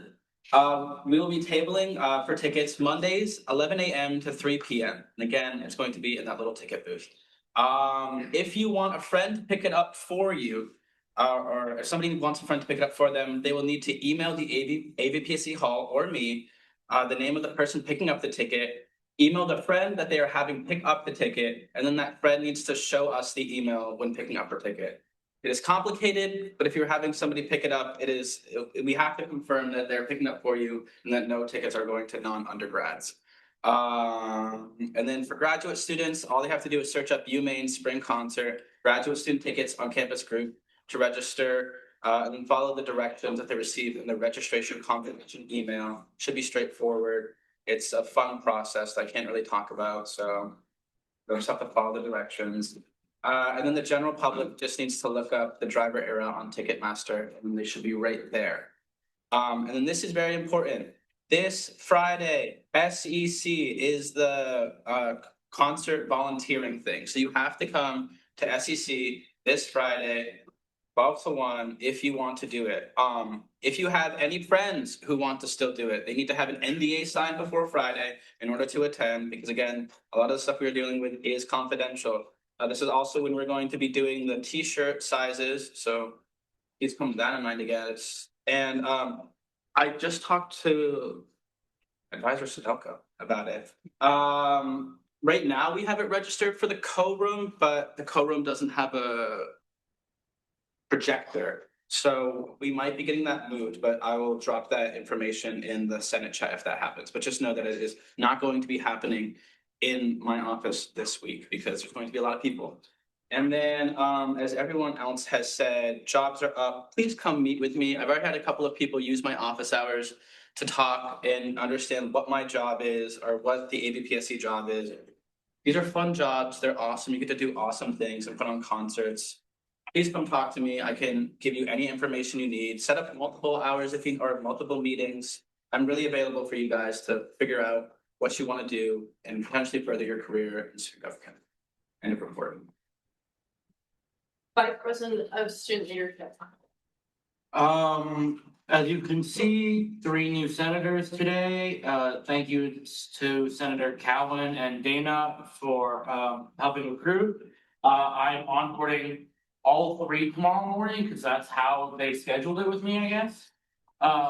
I reached out to the Maine Journal to do spotlight on the scholarship winners. Hopefully, I will get to meet with them and possibly President Tripp as well later this week to flesh out more detail. All colleges are now full except for 2 MCEC spots that I am struggling to fill, and 1 at-large seat, which hopefully Senator Cowan has a strategy to fill by next week. I learned how to use campus groups this week. Thank you, VPSO Thompson, to help FEPC Stankovic send out the email. And SLC is working on the retreat, which I'm very excited about. And hopefully we'll get to announce next week, or if not, the week after that. And my Robert's Rules tip of the week is a motion to previous. A motion to previous ends debate and proceeds immediately to voting on the motion on the floor. The motion can only be made when a period of debate is entered. It cannot be made during a period of discussion in order to skip debate. It requires a second. There is no discussion of the motion. If the motion is seconded, the chair moves immediately into a vote on the motion to previous. It requires a 2/3 majority to pass. If the motion passes, the chair moves immediately into a vote of the motion on the floor. If the motion fails, the Senate re-enters into a period of debate. In the report. Advisor to the student government. Hi, everyone. If you are planning on going to the State of the University tomorrow at 1 p.m., 1:30? 1:30 p.m. in Minsky Recital Hall. Wait, I'll tell you for sure. Stand by. It is 1 p.m. in Minsky Recital Hall, which is in the class of 44 building. If you could let me know at our second break, because the president would like to be able to acknowledge some of the folks that are in the room. So if you're gonna go, let me know. If you are a senior and you are thinking about going to graduate school at the University of Maine, the Division of Student Life is currently hiring for graduate students in all sorts of different departments. So if you're interested in applying for those are on CareerLink, or you can ask me about them. A graduate assistantship requires 20 hours of work. You get a paycheck, you get free tuition, and half of your health insurance, I think. Okay. So if that's something that you're thinking about, then let me know. CSI asked me to mention that even though graduation commencement is going to be back here last year, because we weren't on this campus, they started a program called Hardy Maine Farewell, which offers all sorts of different food, photographs, all sorts of different things available to folks who are graduating. That is going to take place this year on campus again on that Friday before commencement, which is also a graduate school commencement. That's May 8th. And for those of you who are not graduating but might want to stick around to see your friends graduate and need an excuse to do so, commencement volunteer website will be up very soon. And I'll probably keep mentioning that because I know President Tripp volunteered last year and it was great. We need the volunteers. We definitely need volunteers. But it's also really nice a way to be able to see your friends graduate. Just another word about the crowd control training for SCC on Friday. In case you're hesitating about joining that because you're thinking to yourself, I really want to enjoy this concert, there are a number of positions that will be available to you that you can take your limited access pass that you helped for before the concert and hand it to Vice President Lehman and say, I'm going to go watch the show now. I'm not volunteering anymore. So you'll be able to both volunteer and not volunteer and see the show. So if you're thinking that that might be something that you're interested in doing, come to the training, please, because then we can check you off the list. We can write down your name. We can say that we did it for liability purposes. And then if you say, okay, well, I helped out this afternoon in the office and now I'm all done. Then that's definitely an option. So again, that's at noon. Right now it's in the co-room. If it's not in the co-room, which is across from the bathrooms down on the way to the marketplace, then we'll put a sign on that co-room that says where it is. So, and then the last thing I just wanted to mention is a conversation that President Tripp and I had last week. So I'm sure you're all aware that the university had across the board 7% budget cuts. And that affected all folks, including the Division of Student Life. As a result of that, we've lost some positions and we've lost some funding for some positions and things like that. Nobody lost a job, which is great. But we've had to reorganize. We lost some, graduate assistants, things like that. We'll figure it out. However, one of the things that is a joint effort between student government and student life is that student government has paid for all of the esports arena equipment. And student life spends about, somewhere around $10,000 a year on staffing for that room. And we've, I don't know exactly if that's the number or not. So we're trying to reconfigure that room so that it's still available for students, but maybe try and find a way that we could be a little bit more efficient about how we might staff it, or maybe cameras or things like that. And so President Tripp and I wanted to bring that up in this forum. So that's something that you could kind of think about, perhaps give me or him feedback about that. Tell us about, we have been tracking numbers and I will kind of figure out what the numbers are and, how our attendance and usage has been. I know we have a club as well that we might be able to get involved. So I just wanted to put that on the table. Do you want to add anything? It's unfortunate. Am I allowed to say the specific things that were cut? No, I'd rather not. Okay. Things were cut that allowed it to stay open. So there's a lot of money in that room, which would be kind of a disaster to just let go to waste one way or another.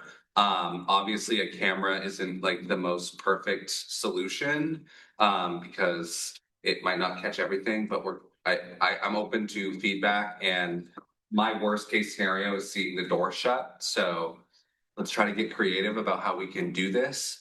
I don't know if it makes sense to slide it under any of our positions. Like I'm saying, I don't think it makes sense to slide it under any of our positions. So And I'm happy to finish this discussion or have another discussion outside of this room where we have more time. Or have a lunch or something like that to discuss it, or, you know, in exec or something like that if you want to, or even EBC. just know that that's in the background and being, that's another thing on the executive's mind. Yeah. And the last thing I want to say is that if you are a person who has ever used the services of Mainbound, we sent out a survey recently. Mainbound is very likely going to have going to move and perhaps be, you know, integrated into the rec center someday. And we want to do a capital campaign. The usage, they're busting at the seams. They don't have enough room. What you all have done for their gear library and usage for students has made it, you know, that they're really doing well. And they don't have capacity in their current facility and with their current equipment.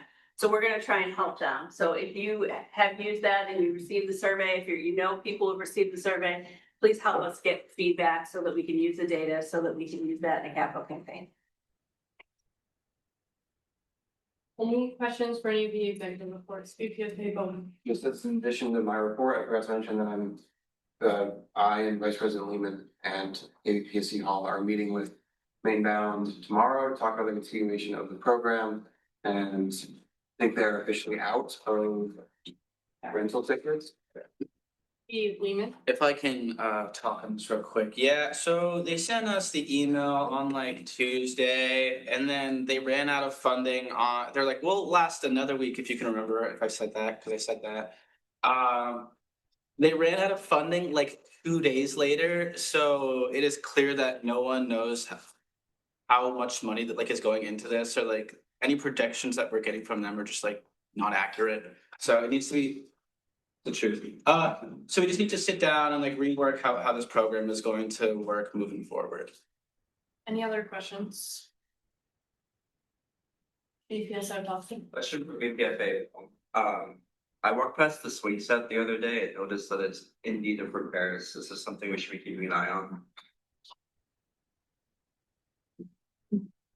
Funnily enough, I think Lori made a joke about how the esports arena is like the swing set where there's no clear recourse for fixing it. So thank you for bringing something else to my attention. Thank you so much. I appreciate that so much, and I can't wait to figure it out. Follow up on that, there will probably be a budget request going in soon. It's that on the services. Well, there you go. So for those of you who, sorry, point of privilege for the Senate. For those of you who don't know, that swing set was actually a passion project of a senator many years ago. And is proof of what a senator can do if they put their mind to it. But also left us with a memorandum of understanding. So it's actually co-owned by us, and we are responsible for all repairs, I believe, and at least financing them. So, That's interesting. not a question, I would think. Are there any questions for the executive reports? Okay, I left one thing off my report that I wanted to bring up so that we're all on the same page. Myself, Vice President Shelmerdine, and VP Bohm once again met with Vice President Boyden. Gosh, those conversations are just a blast. Just a further conversation about kind of the financial situation of the university, and a lot of it was us talking about things much higher than student government even has the right to be discussing. But it is very nice that we have that direct route and are getting very honest conversation out of it. And we even started talking about ways that I can perhaps graduate and go fix stuff in the state legislature. So if that gives you any idea about where we're at. That being said, we brought up once again the issue of student wages. This is the third time it was brought up to Vice President Boyden. This was the first time we got an answer about where it's housed and how that works. The answer is that it is system level. It is set by the state. It is tied to state minimum wage and scaled upwards. And again, I brought this to Vice President Boyden now 3 times. This was the first time we got the information. It's like managed on campus in the Office of Student Employment, but they don't set those things. When we spoke with the president, she gave us the same answer of I'd have to go and figure out where that is. So this is clearly above the heads of most people. But now that the Senate is aware, I encourage the Senate and senators who want to continue to take action on this, that we have that discussion about how we do that.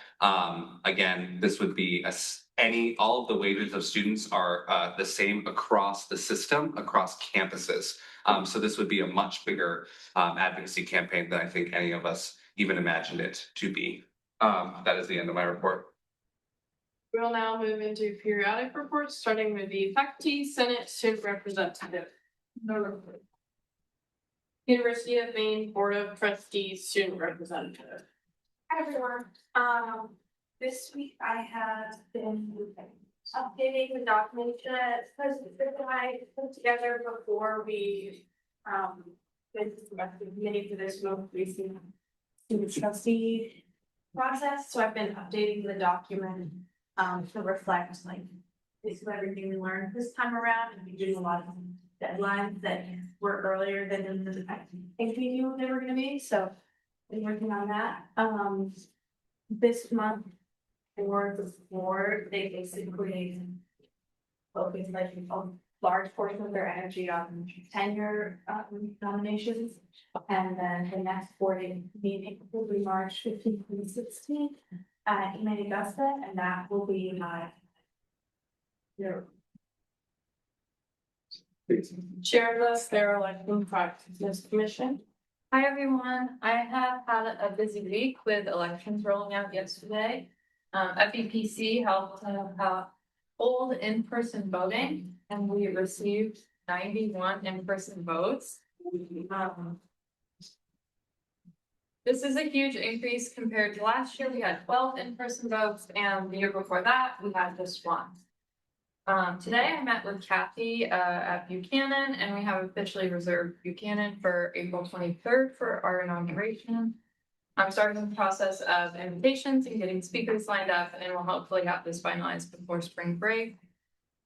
And I want to address one small change to the election timeline that I presented to everyone last semester. In it, I said that the ballots would be unsealed on Monday the 9th, and the results would be announced the same day. And due to just timing with FEPC members and getting them notarized, ballots will now be unsealed Tuesday the 10th, and I will come to Senate with some preliminary results. But the certified results will not be published to our Instagram until Wednesday the 11th. Strictly just due to timing issues and finding a time when Sean can notarize them during billable hours. And because of that, next week FEPC will be a private meeting. So if you're not in the chat, I will not allow you to be in FEPC. But after that, please come. Student Legal Services Liaison. I met with Sean today and we went over his annual budget. We also have confirmed that we are having a lunch and learn in this room on March 11th at noon, so next Wednesday. With free food provided, all are welcome to come and ask John questions and learn more about the legal services offered by UMSG. End of report. Representative to the Graduate Student Senate.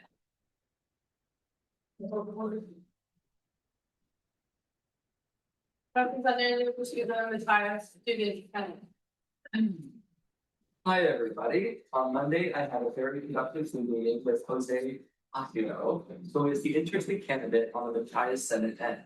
I learned so much information on the internal plexus operation on the Matthias Senate end, and both of us worked together to define the fundamental issues and methods to garner further cooperation between the two entities.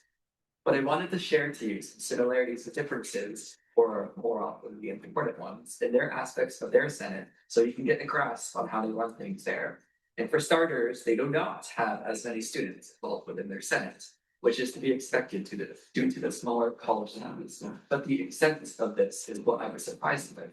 Many of their senators have recently graduated, but a blue moon ago, they had around 10 to 15 senators on a regular basis. But as of last semester, it has dropped to only 5 to 8, which is a dangerously low amount. There is minimal interest in the preceding semesters.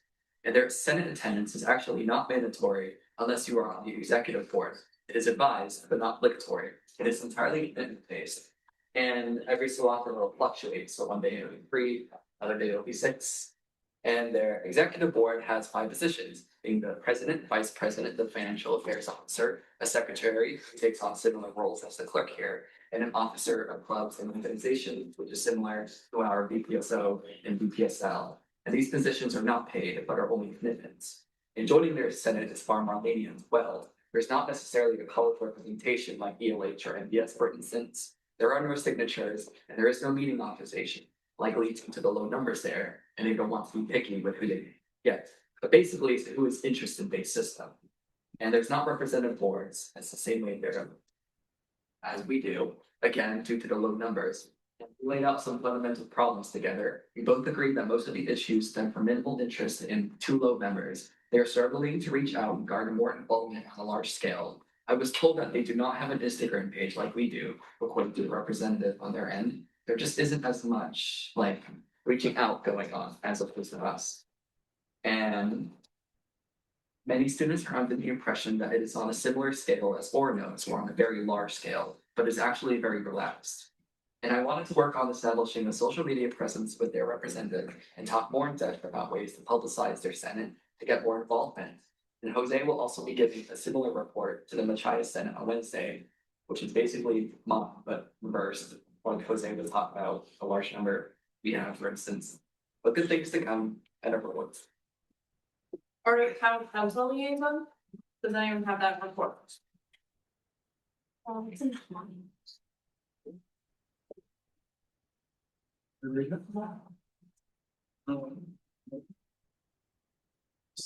Two big takeaways from last night's Orono Town Council meeting. The student members of the Good Neighbor Committee and Dan Demerit, Orono Town Council Chair, developed a draft of recommendations to present to the next Good Neighbor Committee meeting, March 9th at 10.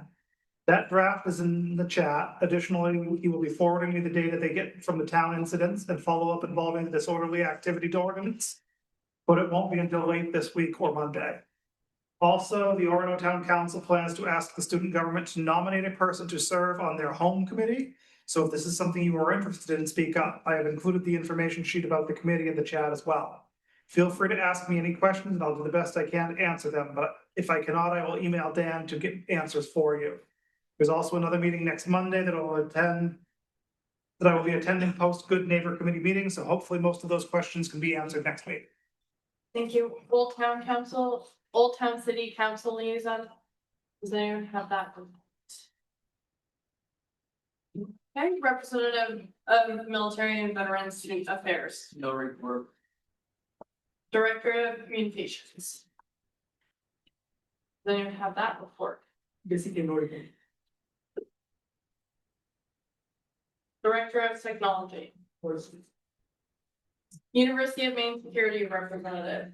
Hi guys, all I have is that Officer Dover responded to me and has informed me that he'll be reaching out with further plans for Coffee with the Cops. And lastly, please continue to track down any rumors that include the blue light system. Please remind and inform people with concerns that again, they will be reinstated. The Center for Undergraduate Research Lead. Hi guys, I'm attending a executive meeting on Thursday and I reached out to the scholarship winners about sitting on a Q&A board at symposium and I have 1 yes so far, so. End report. Are there any questions for the periodic reports? President Trich. One for Cougar. Did we get an update on whether or not I'm supposed to give an award? I did not. Okay. Senator Weber. Point of privilege, that will be something that we will ask at the meeting on Thursday and we'll get further confirmation. President Trich. Both a question and a comment for our Machias representative. I think that, first of all, I think that your idea of just mentoring them is not even an idea that I had, and I think that's really great. And I guess my question to you would be, would you consider potentially trying to set up maybe a roundtable with some of our senators and representatives and theirs? And would the Senate be interested in doing that to have a kind of a discussion about how maybe we can rub off on them a little bit and show them, how to really engage with their students and help them get their, student entertainment, social media presence out there and such. Would you be interested in a roundtable like that? I would be very interested. I think you should pursue it. That's it. Representative Emery. And I also had a question for the Machias rep. I'm not sure if you can answer this. But I was curious about the budget. Do they also have like as big of a budget as Florida, or is it tiny? Yes, so you do have a student activity fee. Theirs is actually a higher rate than ours, interestingly, but this is likely due to a lower amount of students, so perhaps evens out. I don't think it's significantly higher, but I don't remember the exact numbers, but they do have an activity fee and a similar system. That's interesting. Thank you. Vice President Fang. What a privilege. HOME stands for Heart of Orono, Maine, which is a visionary working group that will integrate high-level ideas into future planning for the downtown Orono area. Thank you. Senator Ricker. I have a question for the representative for the Machias Student Senate. I'm just pure curiosity, is it similar where the clubs go in and request funding? I have to get back to you on that one. President Tripp. I actually have information on this. So I had, back when I was vice president, I met with their incoming president. Fun fact, Joey Ferguson is their president and has served the same term that I have. Was also formerly vice president, so we've kept in touch. They work similarly, but actually they have to request their budget from their student life, which means they don't have as direct control over their student activity fee as we do, which is a problem that they brought up to me, which I think is another thing that we could help them kind of get to the bottom of. I know Dean Walsh well, who's the dean of the Machias Senate, and I think that it's another good opportunity for perhaps our leadership and theirs and their dean and maybe not the president, but somebody will meet with us and we'll get to the bottom of it. Any other questions for periodic reports? We will now move into reports of standing committees, starting with policy and procedure. Hello, 2 resolutions tonight. They are addressing the concerns pertaining to the hiring process policy changes from 2 Senates ago. As of right now, there are 4 things for Polypro tomorrow. Polypro will also be at 2:40 tomorrow due to when the presenter could come in. I'm sorry, Senator St. Lawrence, if this is during your committee, but this is the only time it could work. As always, if you have any concepts of a resolution, please let me know. I appreciate it if people would tell me if they have a resolution to submit 24 hours in advance, even if it is a hypothetical one. I have received 3 new resolutions just during this meeting. End of report. Services. Hello, everybody. There is now a new meeting time for Services Committee. It will now be on Mondays from 12 to 1 and Wednesdays from 2 to 3. Reason for 2 committee meetings is because there's now a lot of projects I'd like to get done this semester. I recently met with Accessibility on Campus last Friday, where we talked about the initiative for this semester for services of trying to increase accessibility on campus. So we're going to start moving in with our first project, which is going to be the handicap parking spots. We've recently divided the map into a couple segments in which our committee will go and survey those parking lots in those segments where we think better spots will be for handicap across, if we need more additions or just spots moved. So hopefully in the coming weeks, I'll have a resolution on that that'll pass through with a map and a message to communicate to facilities and operations management.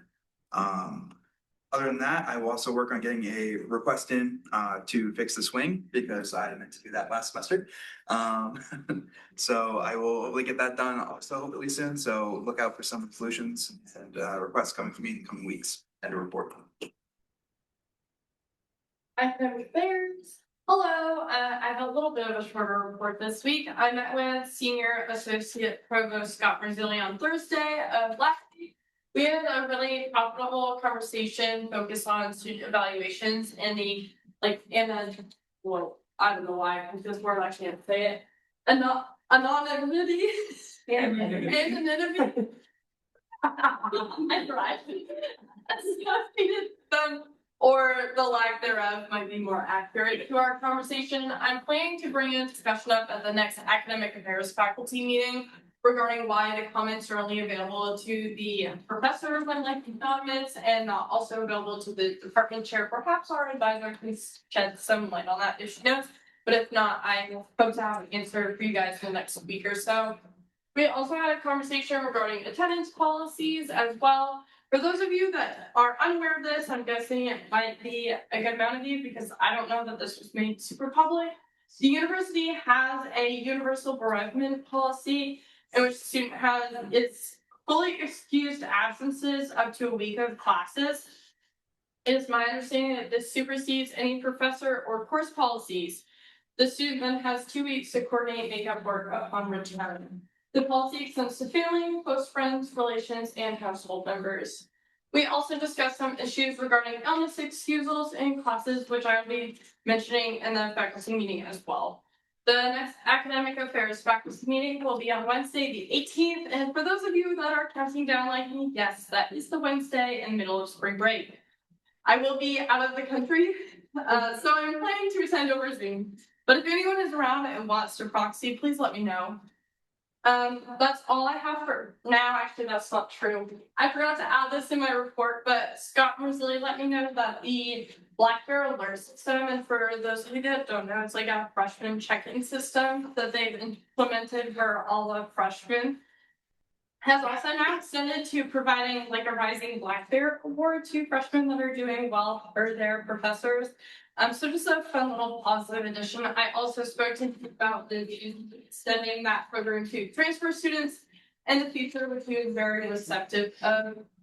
And that is the end of my report. Are there any questions for reports of standing committees that are left? Question for services. You mentioned something about a swing. I might have been noticing off. Could you elaborate on that? So the swing owned by UMSG, at least the handicap accessible part of the swing has been rickety to say for 2 years now. So I'd like to just see if we can get that fixed. The largest issue of it is that some parts are disconnected or fully rusted out, causing that really annoying like screeching sound. If you've ever walked by and heard that on a windy day. So hopefully we'll get that fixed.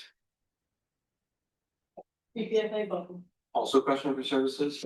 One of the other items that we provide to the student body for general use is the bike repair stations. I remember the last time there was a check on how those are doing. So would that be able to fall under services of like an audit of our bike repair stations? Sure. I didn't even know we actually had that, to be honest. So it would be useful as something with a broken bike. So yeah, so. Senator Levet. Point of privilege, really bad. Every one of them had something wrong with it. And they're all in poor condition. Any other questions for reports of standing committees? Seeing none, we'll move into representative board reports of special committees, starting with holistic health and wellness committee. So this time, during our last committee meeting, we outlined a kind of budget and what we wanted to order before tabling. And then I had a meeting with BPSL Spain to kind of put that all on paper. And that should be going through PDC this week. So hopefully you'll see that next week. And then on Wednesday, so tomorrow, I have 2 back-to-back meetings, one with the director of the counseling center to talk more about the Black Bear Care Council and how for future senators in the position, we can kind of assure that they'll be able to make those meetings. Additionally, she wanted to meet with me to touch base about some other future projects on campus. And then I will be having a meeting with the president of the mental health club, who just came here today. Food and dining affairs. No report. Undergraduate student symposium. Yeah, so we had a quicker meeting this past week, just a couple more ideas on questions to ask for the panel that of which I'll bring up at the Cougar meeting on Thursday, that I think I'm able to go to. I hope I'm able to go to. I'll contact my teacher if not, or my professor, but, in that meeting as well, I'll bring up the fact, if President Tripp has to present the award, as well as, more outlets on the Q&A section, because I think they're making a couple more changes to it. I don't know about the exact timing they're doing or the exact way it's going about, but I'll iron those out on Thursday. And report. Voter involvement and education committee. Hi everyone, another report this week, but I do have some exciting news. I recently heard from OB4 who worked with Hugo and tentatively we will be collaborating on an event starting sometime later this semester.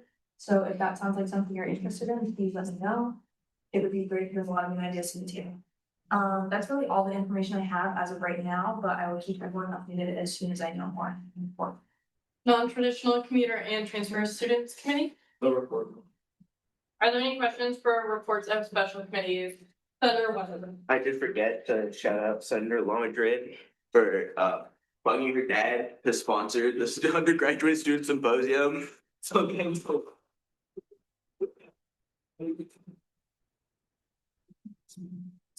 Any other questions for special committees? BPA payroll. Quick question for the undergraduate students opposing city. Is there a chance that we might be able to support printing, like we have in the past?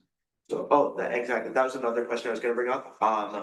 I have looked and they have a volunteer link on their website, but they have no poster, even in the files that I have on the back end through them. And that was something I'm gonna bring up, be like, is this a thing that we have, or do you want, and that can be something I can work on to make and then print for that. BPA payroll. I want like a printing support fund for poster printing. Oh, there. Like a poster, we did that 2 years ago, we did the funds last year, but would you bring it up on Thursday, see if they're interested? Any other questions for special committee? Seeing none, we will move into representative board reports, starting with Honors College Student Leadership Council. Hi everyone, I have a short but exciting report today. Our Honors College Student Leadership Council, it's a mouthful, I know. Officer applications are officially closed and we are starting the interview process for those positions. We have 8 applicants for 7 open positions, which is not what I was looking like last week. We might have had 2 applications, so we are actually in a very good spot. We are starting those interviews hopefully later this week and then all of next week with both honors deans and our advisor. So obviously the interview week. And those will run for about a week and a half, and then the voting cycle, the representative and field for all of that. And Interfraternity Council. Hi, everybody. I, along with my Vice President of Risk Management, Judicial Affairs, and the Vice President of Communication, went to NGLA to speak in Pittsburgh. We gained some valuable insights on how we can, hopefully by the end of our terms, run a higher functioning IFC with one of the biggest hits that we've had in the past, which is not very in-depth or lack of officer transitions that just kind of leaves the board starting anew with no real guidance, which is just a huge setback. We'll be discussing the tier rubric breakdown that one of the leaders of the NGLA conference gave to us. We'll be discussing it tomorrow in our exec meeting and going over how we can, by the end of our terms, hopefully move up from where we are, which is pretty mediocre, and then have a proper transition into the next IFC where they can continue, hopefully, the good that we bring of it.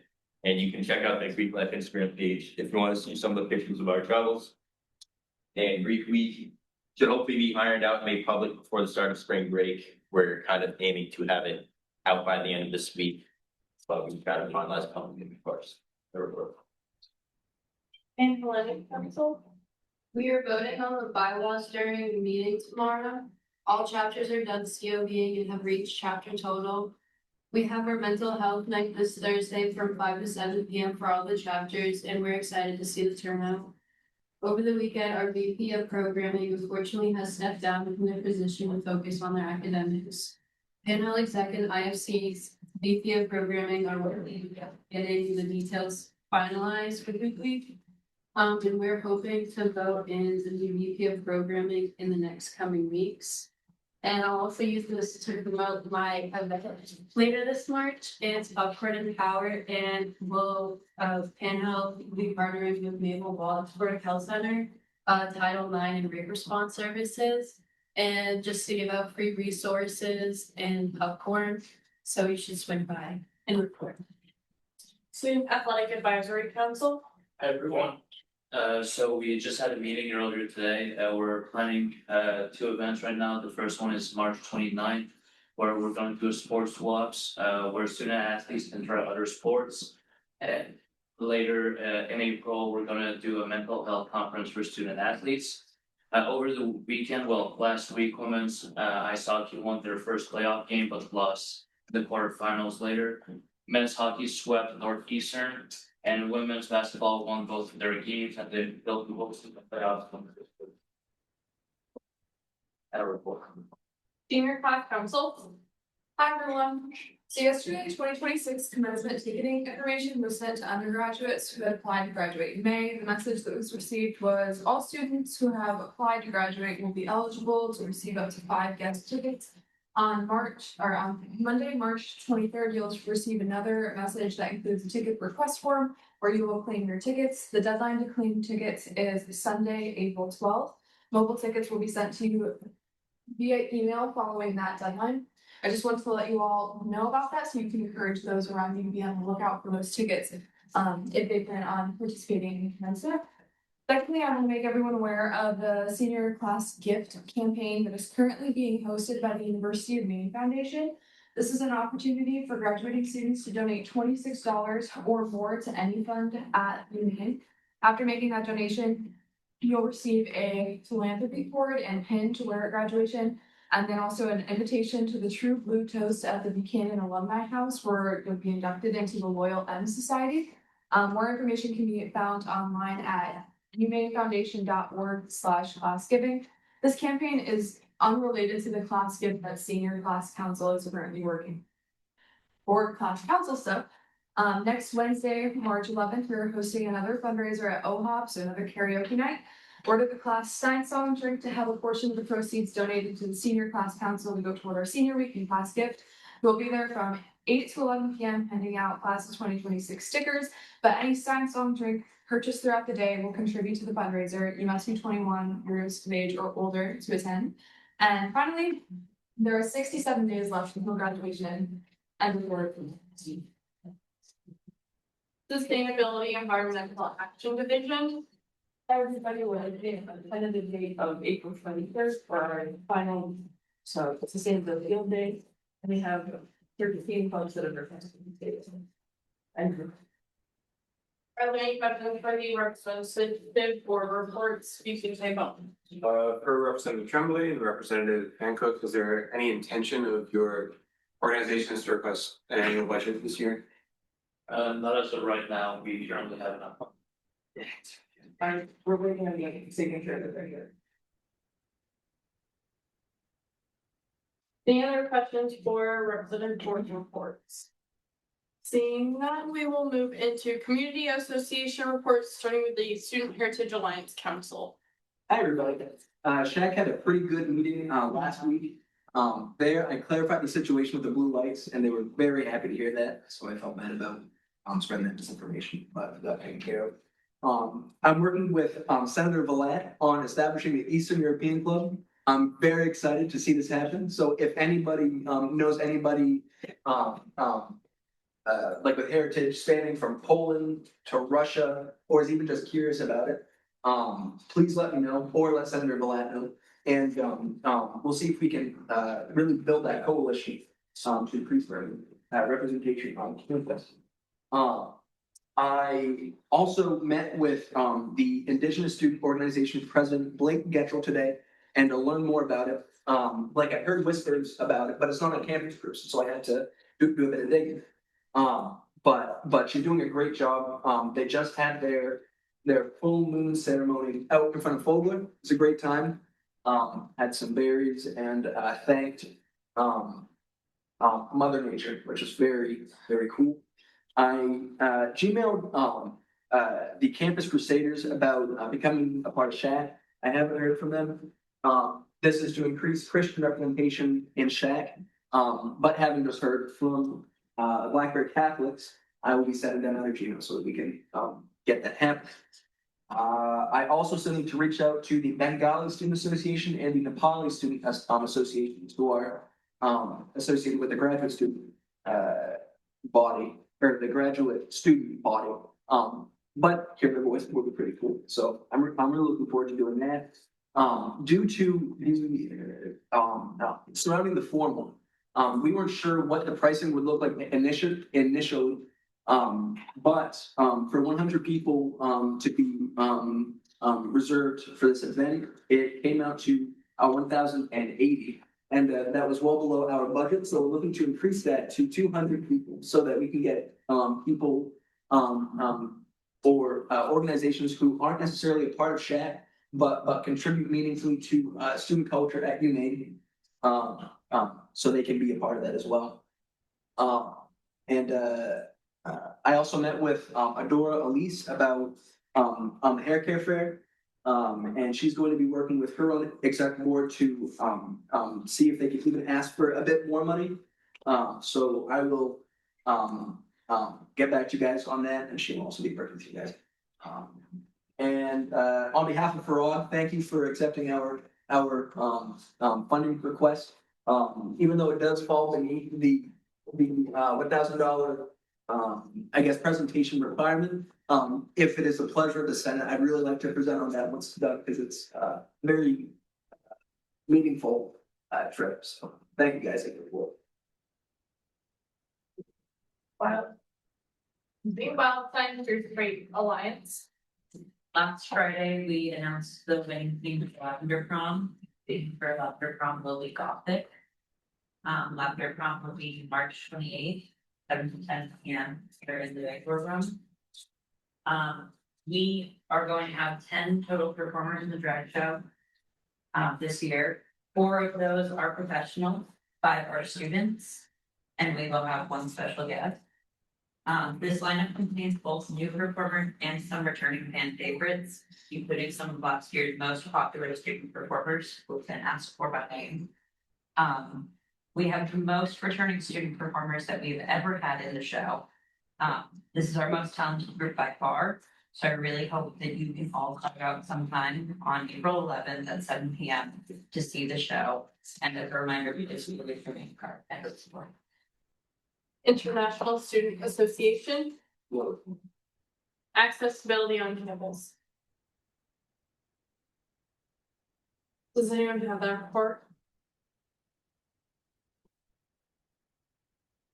Are there any questions for community association reports? President Tripp? So I have a question for the SHAC representative. You said that DSU will be in shortly for a request about the hair care fair.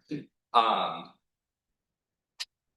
have, if you recall, this started between a conversation between the two of us about wanting to bring it back because it was brought to my attention by a barber in Bangor, who I just want to make sure we close the loop and he is informed. So can I send you Mike's information so that you can give it to BSU?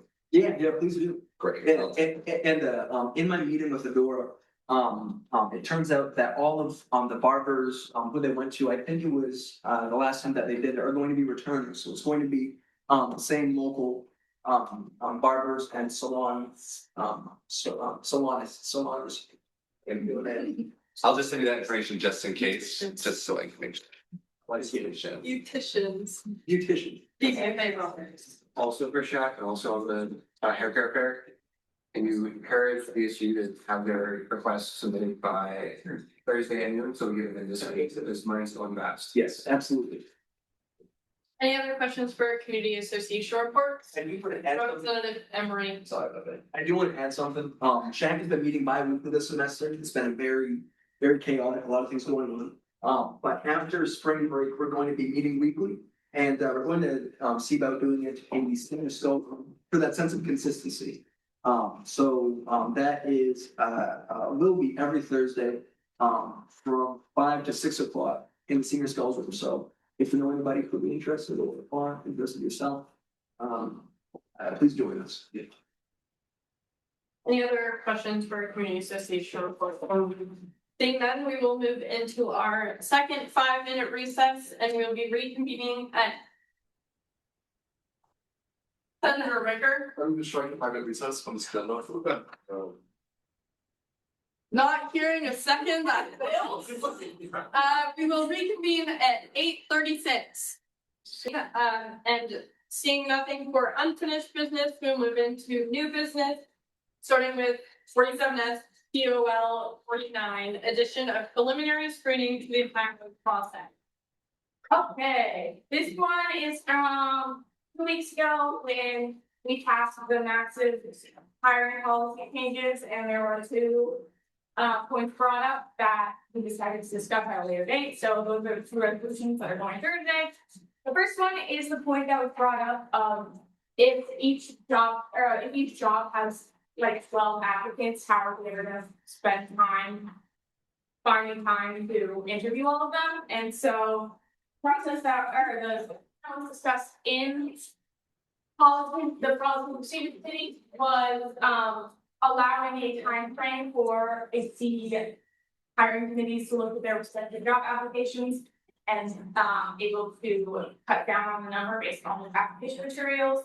And we landed on a minimum of 5 interviews per job. And that was the number that we landed on. So that's what this change is. The actual change for this one is in Article 4, Section 4 of hiring and employment policies. It's adding a line E, a new line E, and bumping everyone else down. I'm going to read line D because it's kind of connected to that. So line D, this is not changed. Once the application deadline is passed, the UMSG president and EEA shall review application materials. Qualified candidates who have submitted all required materials shall proceed. Unqualified candidates shall be informed as to the reason why their application is invalid or incomplete. And then the new section under this, the new line under this is new. All application materials of qualified candidates shall be given to their respective hiring committees as formed in accordance with Section 3. The committee shall convene privately by the chair and proceed with a preliminary screening. During these screenings, the committee may, but is not required to, disqualify applicants based on their application materials.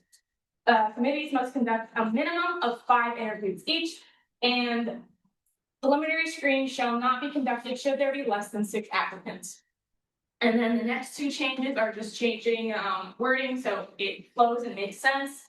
And then the next section, the next resolved is also changing so it makes sense. It just changes all applicants whose applications meet all necessary qualifications. It changes the necessary qualifications to all applicants who pass preliminary screening, just so it makes sense.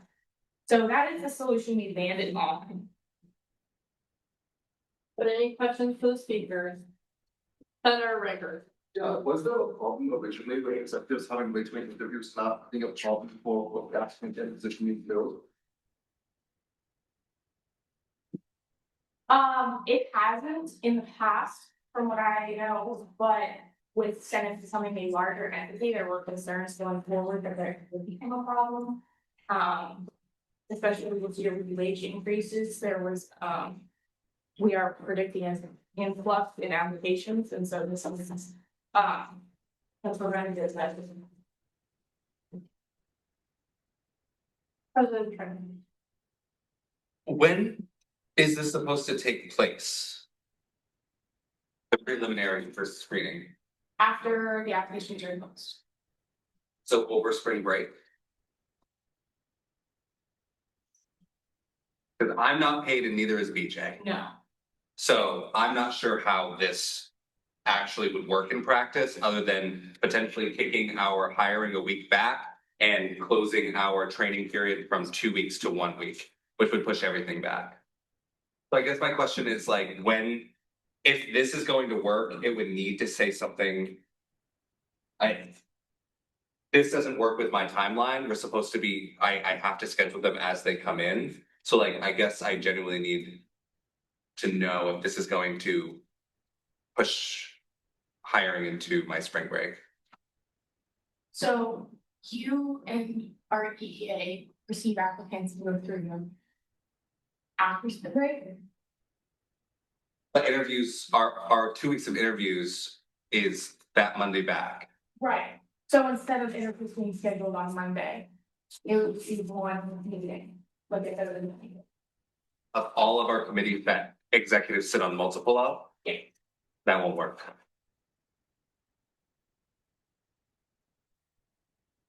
Are there other questions for the speaker? BPSL head. Section 4, subsection G, why did we cut the line, as determined by the UMSG president? Section 4, subsection G, why was the line as determined by the UMSG president cut? That's already written elsewhere. Are there other questions for the chair? For the speaker? BPSO Thompson.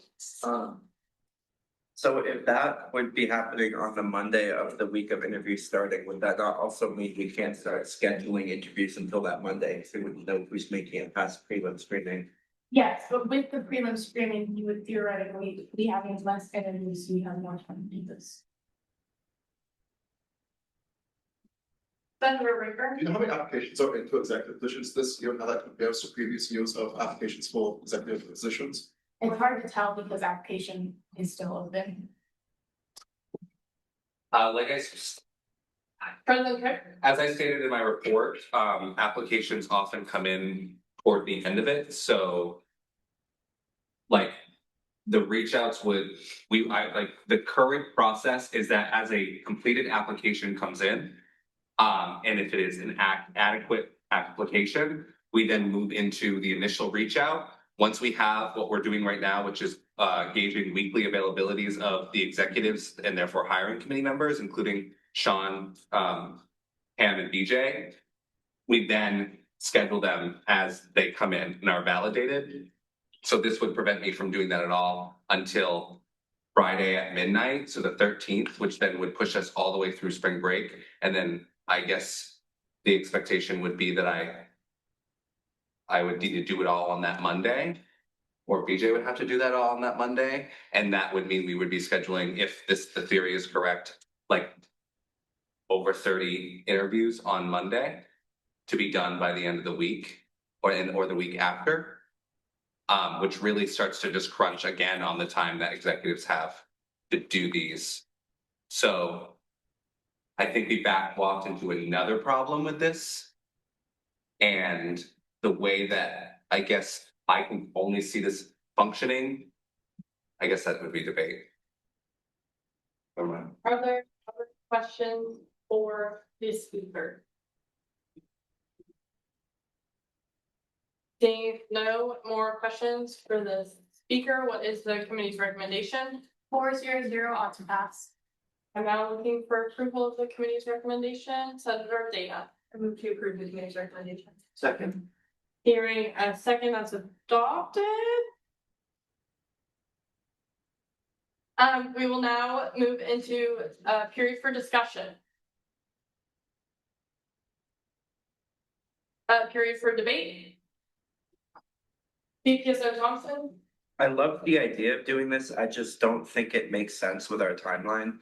You can't expect us to work over spring break, and you can't expect 9 hiring committees to convene on Monday. At a half hour per meeting, that's 4.5 hours straight of meetings, and that's ignoring classes, that's just not realistic. And that also gives us less time to schedule a minimum of 45 interviews all in one day. This just can't happen. BPSA Paul. So main reason why I sponsored this was because I feel like I can't give justice to like promoting applications to my position.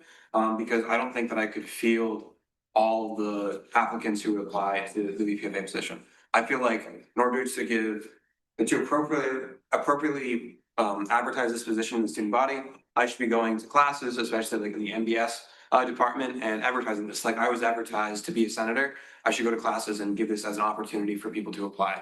I don't feel like if I do that I would have the ability to function as the VPFA during hiring season. I feel like I would be swamped with applications. I feel like if I did that, I'd get about 15 applications, which would fill up my week and maybe even more than that. And so I don't think that this change can go through this year. So that means that I wouldn't be able to do the advertisement that I feel like my position deserves. But it means that in the future it would be. So I think this needs to take place, or this needs to take effect after June 1st of 2026. So it doesn't affect anything in this year's hiring timeline. But I also feel that the change needs to happen in the timeline of the hiring. So there needs to be an extra week before. So it gives us a week for us to parse through all of the applications as hiring committees within the initial week before spring break. And then that way, the week after spring break, everything can be scheduled and everything and all of the applicants who made it past the initial screening can go forward. And so I think the application portal needs to be open a week earlier and close a week earlier, and that the screening meets the week before spring break. Any more points for debate? President Trent? I think that's mostly good, except for that imaginary timeline would make it so the Friday of election week is the Friday that applications close, which then boxes out candidates for president and vice president. Kind of, I mean, I guess they could apply ahead of time and then rescind their applications. Like that is why that also doesn't work. So I think, like, I agree if we want to make this go to next semester, but if it is going to go to next semester, I think I'll be more hands on it, and maybe we just really rethink it and rework it before we put it into policy so that it'll work. Because if we want to build in what is going to be an annual hiring process, we may want to just simply set in stone the hiring process, but then that also puts it into, you know, things change every year. I don't know what every year is going to look like, especially if we're in a situation where we start to take kind of a nosedive in engagement. But on top of that too, this is all done, and I appreciate like your concern, but we've not seen that happen. And these positions were also pushed last year in a similar way, and it was manageable. And I understand that we've had a wage increase, but I'm gonna try to find it real quick. We got 3 applications for FA right now. Senator Como? I think also if the argument is that we extended a week to fit this in, if we're gonna extend another week, that's just another week that we could potentially be doing more interviews. So if the case is that there's not enough time to do interviews, then we added a whole other week. I know the argument there too is that it's just another like, you know, it's just another 30 minutes or something, but I don't believe this, like, you know, in the situation when there are these many people that you could decide who to cut in just 30 minutes. So you'd have to do probably a couple of meetings, and at that point you could have just done a couple interviews. Senator Raker? Yeah, so obviously I'm graduating, I have no real stake in this, whichever way the Senate kind of goes with it. But I will say that a cover letter and resume are relatively formulaic in how you kind of do it. I think an interview gives applicants a very unique way to articulate their vision when it comes to the position. And I do think that having applicants having the opportunity to present themselves in the interview is a very important thing, I think, for a lot of applicants. Senator Weber? This was brought up in the making of the policy. There's never been a case, I mean, this has happened, it is when you apply for an executive position, it is applying for a job. And there's never been a case that we talked with any of the execs that have done it before or like have been in the position where a person with, like, the interview is important, but the resume and cover letter are also important. And there's never been a person who has a worse resume and cover letter than a person like there's never been someone who would have been chopped down from that 5-person qualification, who would have gotten the position that they applied for. If, like, even with the interview process, it's always gone to someone who had the resume, the cover letter, and the interview process. So it's not that it's taking away from anyone, it's just that in the effect there is more people that we do give the people a shot. So it's not like taking away from them, because the job has never gone to those people, because there's always been people who are better and more qualified. President Trent? I generally think that this is an issue that does need to be addressed. I generally think that Vice President Bohm has 1,000,001 good points. I generally think that the reason that this was even stipulated in the first passage was because we identified a problem. I don't think that that's what this does just yet. I think that we need to sit down and like look at a calendar and think it through. I suggest that we send this back to committee and we just do this. We already aren't, I think we're already on the same page. It's not going to apply to this year. So we have all year to figure this out. And I think that we don't waste any more time on it. I'm not against the concept, but in practice, I don't think this works just yet. And then we have to get really creative with it. And I also think that seeing how this semester goes in terms of the number of applicants will also be a good kind of baseline for us to consider just how much time we may end up needing. Yeah, I think that we go. I think that we've come to the conclusion on this one. It's almost there. Are there any more points for debate? Senator DeLore, Let's send this back next meeting. hearing a second, we will now move into a series for discussion. Okay, seeing none, we will move into voting. All in favor of sending this back to Policy and Procedure Committee? Raise your hand high, please. Thank you. All those opposed? All those abstaining? Seeing a clear majority in the affirmative, that passes. And this will now be moved back to committee. Moving on to the second new business, 47 FQL 50, hiring committee dissolvement after positional confirmation. Yes, this one's a lot simpler.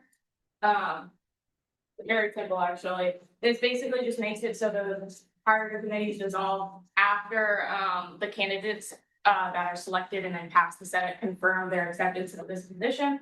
So there are two changes to this one section. The first one just removes the first time committee dissolvement is mentioned, that just removed it so that we can play around with it, and then it adds a new line. And at the very end, it says the hiring committee shall resolve after the selected candidate's acceptance of the position is confirmed. Are there any questions for the speaker? BPSO Thompson. What does dissolution for a hiring committee actually mean? My understanding was it means that a candidate didn't accept the position, the hiring committee would just automatically reconvene anyways. Is this just a clarity thing, or is there anything actually procedurally being touched here? Not policy, we've done it, like in practice, it's not really being touched much, but it's policy. Technically, we would have to reform our hiring committee and kind of set everything back, so this is just based on. Any other questions for the speaker? We will now move into a period of discussion. Oh, what is the committee's recommendation? 3-0 on pass. Now looking for approval of the committee's recommendation. Senator Dana, approve the committee recommendation. Second. Hearing a second, that is adopted. Now we will move into a period of discussion. President Trent. This resolution was added to a stipulation to fix a slight error that was in the resolution that I passed. That technically, kind of to VPSO Thompson's point, already happened, which is that when the committee gives its recommendation, it's technically dissolved. The confusion there was, well, what happens if the Senate rejects it and I have to go back to that committee? In practice, I could basically just kind of go, and it's back, kind of, but this is just a clarification, and I think that is why this is here, and I'll save the rest for debate. Any other points of discussion? Any points of debate? President Trent. This is perfect, and you should pass it.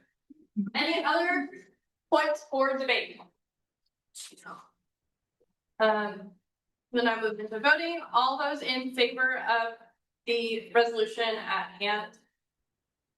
All those opposed? All those abstaining? Seeing a clear majority in the affirmative, that passes.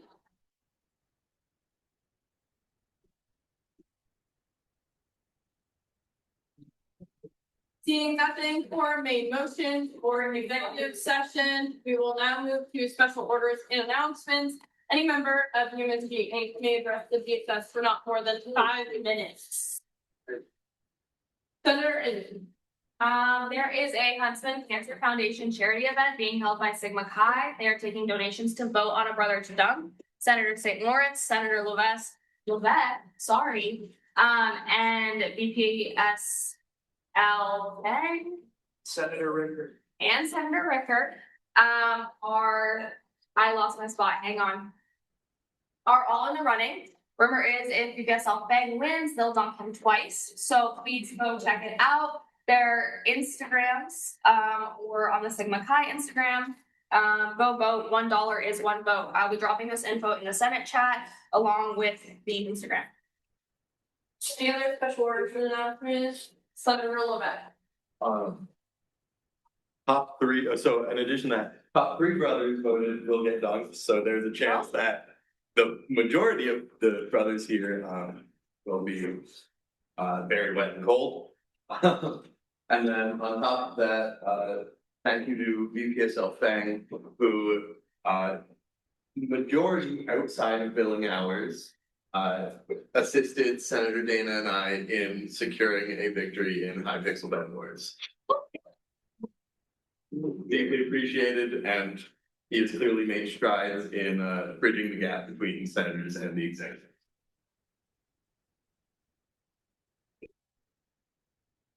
Senator Palmer. I forgot to say so, but I just wanted to thank everybody for passing the funding for History Club. We were able to get the trip on it. So thank you. Hasn't passed down there, I thought. Well, you know, just weird. Announcements. Yeah. Representative Emery. And just a reminder about the Japanese Club's Pokemon raffle that I sent to the chat. If you're a fan of gambling, you might as well make it for nothing.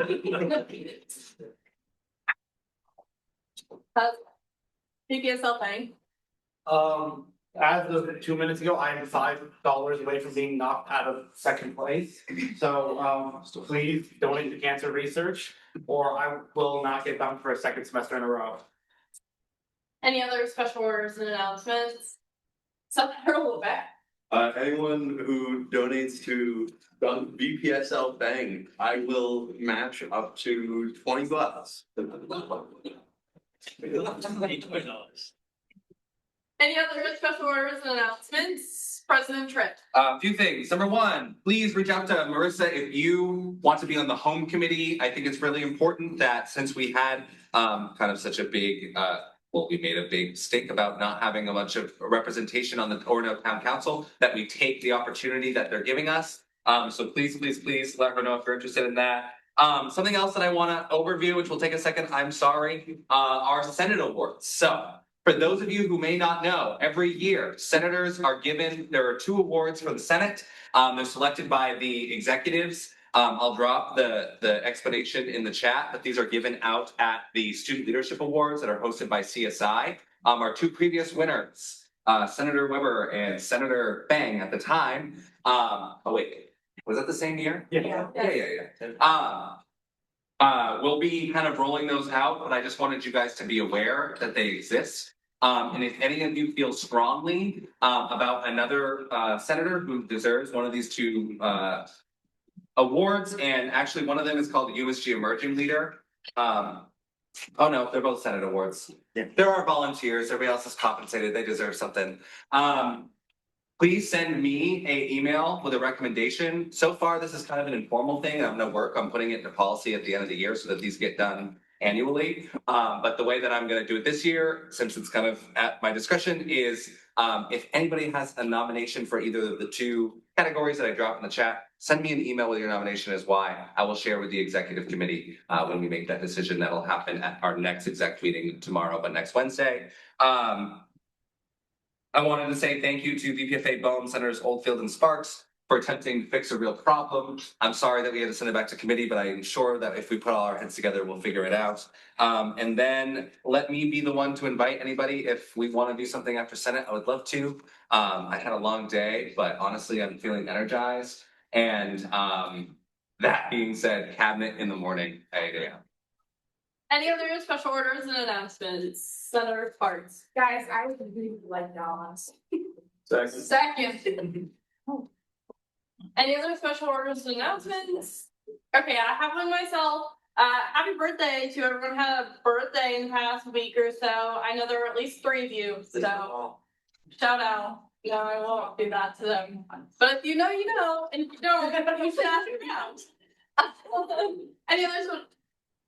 Senator, you're back. Thank you, Madam Chair. Because the chair is unwilling to do so, I will extend a happy birthday to Vice President Student Leadership, Jonathan Fang, Vice President of Financial Affairs, Joshua Love, and Senator and locally Vice President-elect Sparks. What's in the second? Oh, okay. Any other special orders and announcements? I am now entertained. Oh, will the clerk? President. I also want to thank our President Pro Tempore for running a great meeting.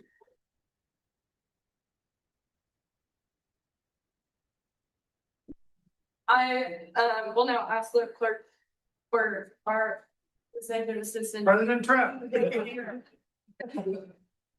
VP Bone. Here. VP Lehman. VP Thompson. Here. VP Fang. Here. Director Arapat. Here. Commissioner Stankiewicz. Here. Representative Britton. Here. Senator Vanderwood. Here. Senator DeLorme. Here. Senator St. Lawrence. Here. Senator Lebec. Here. Senator Cowan. Here. Senator Yellow. Here. Senator Inman. Here. Senator Dana. Here. Senator Ricker. Senator Smith. Here. Senator Goodspeed. Here. Senator Zurab. Senator Villat. Here. Senator Van Beek. Excuse.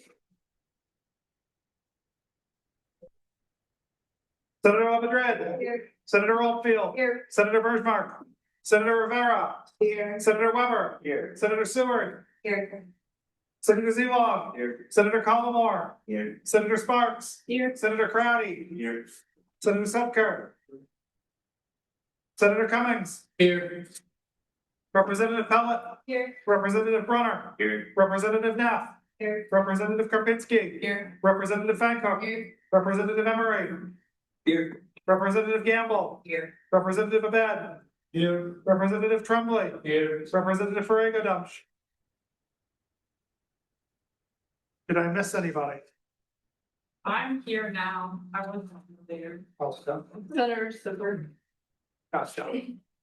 I'm now entertaining a motion to adjourn. Senator Weber. Like to adjourn. It is the pleasure of the Senate for now.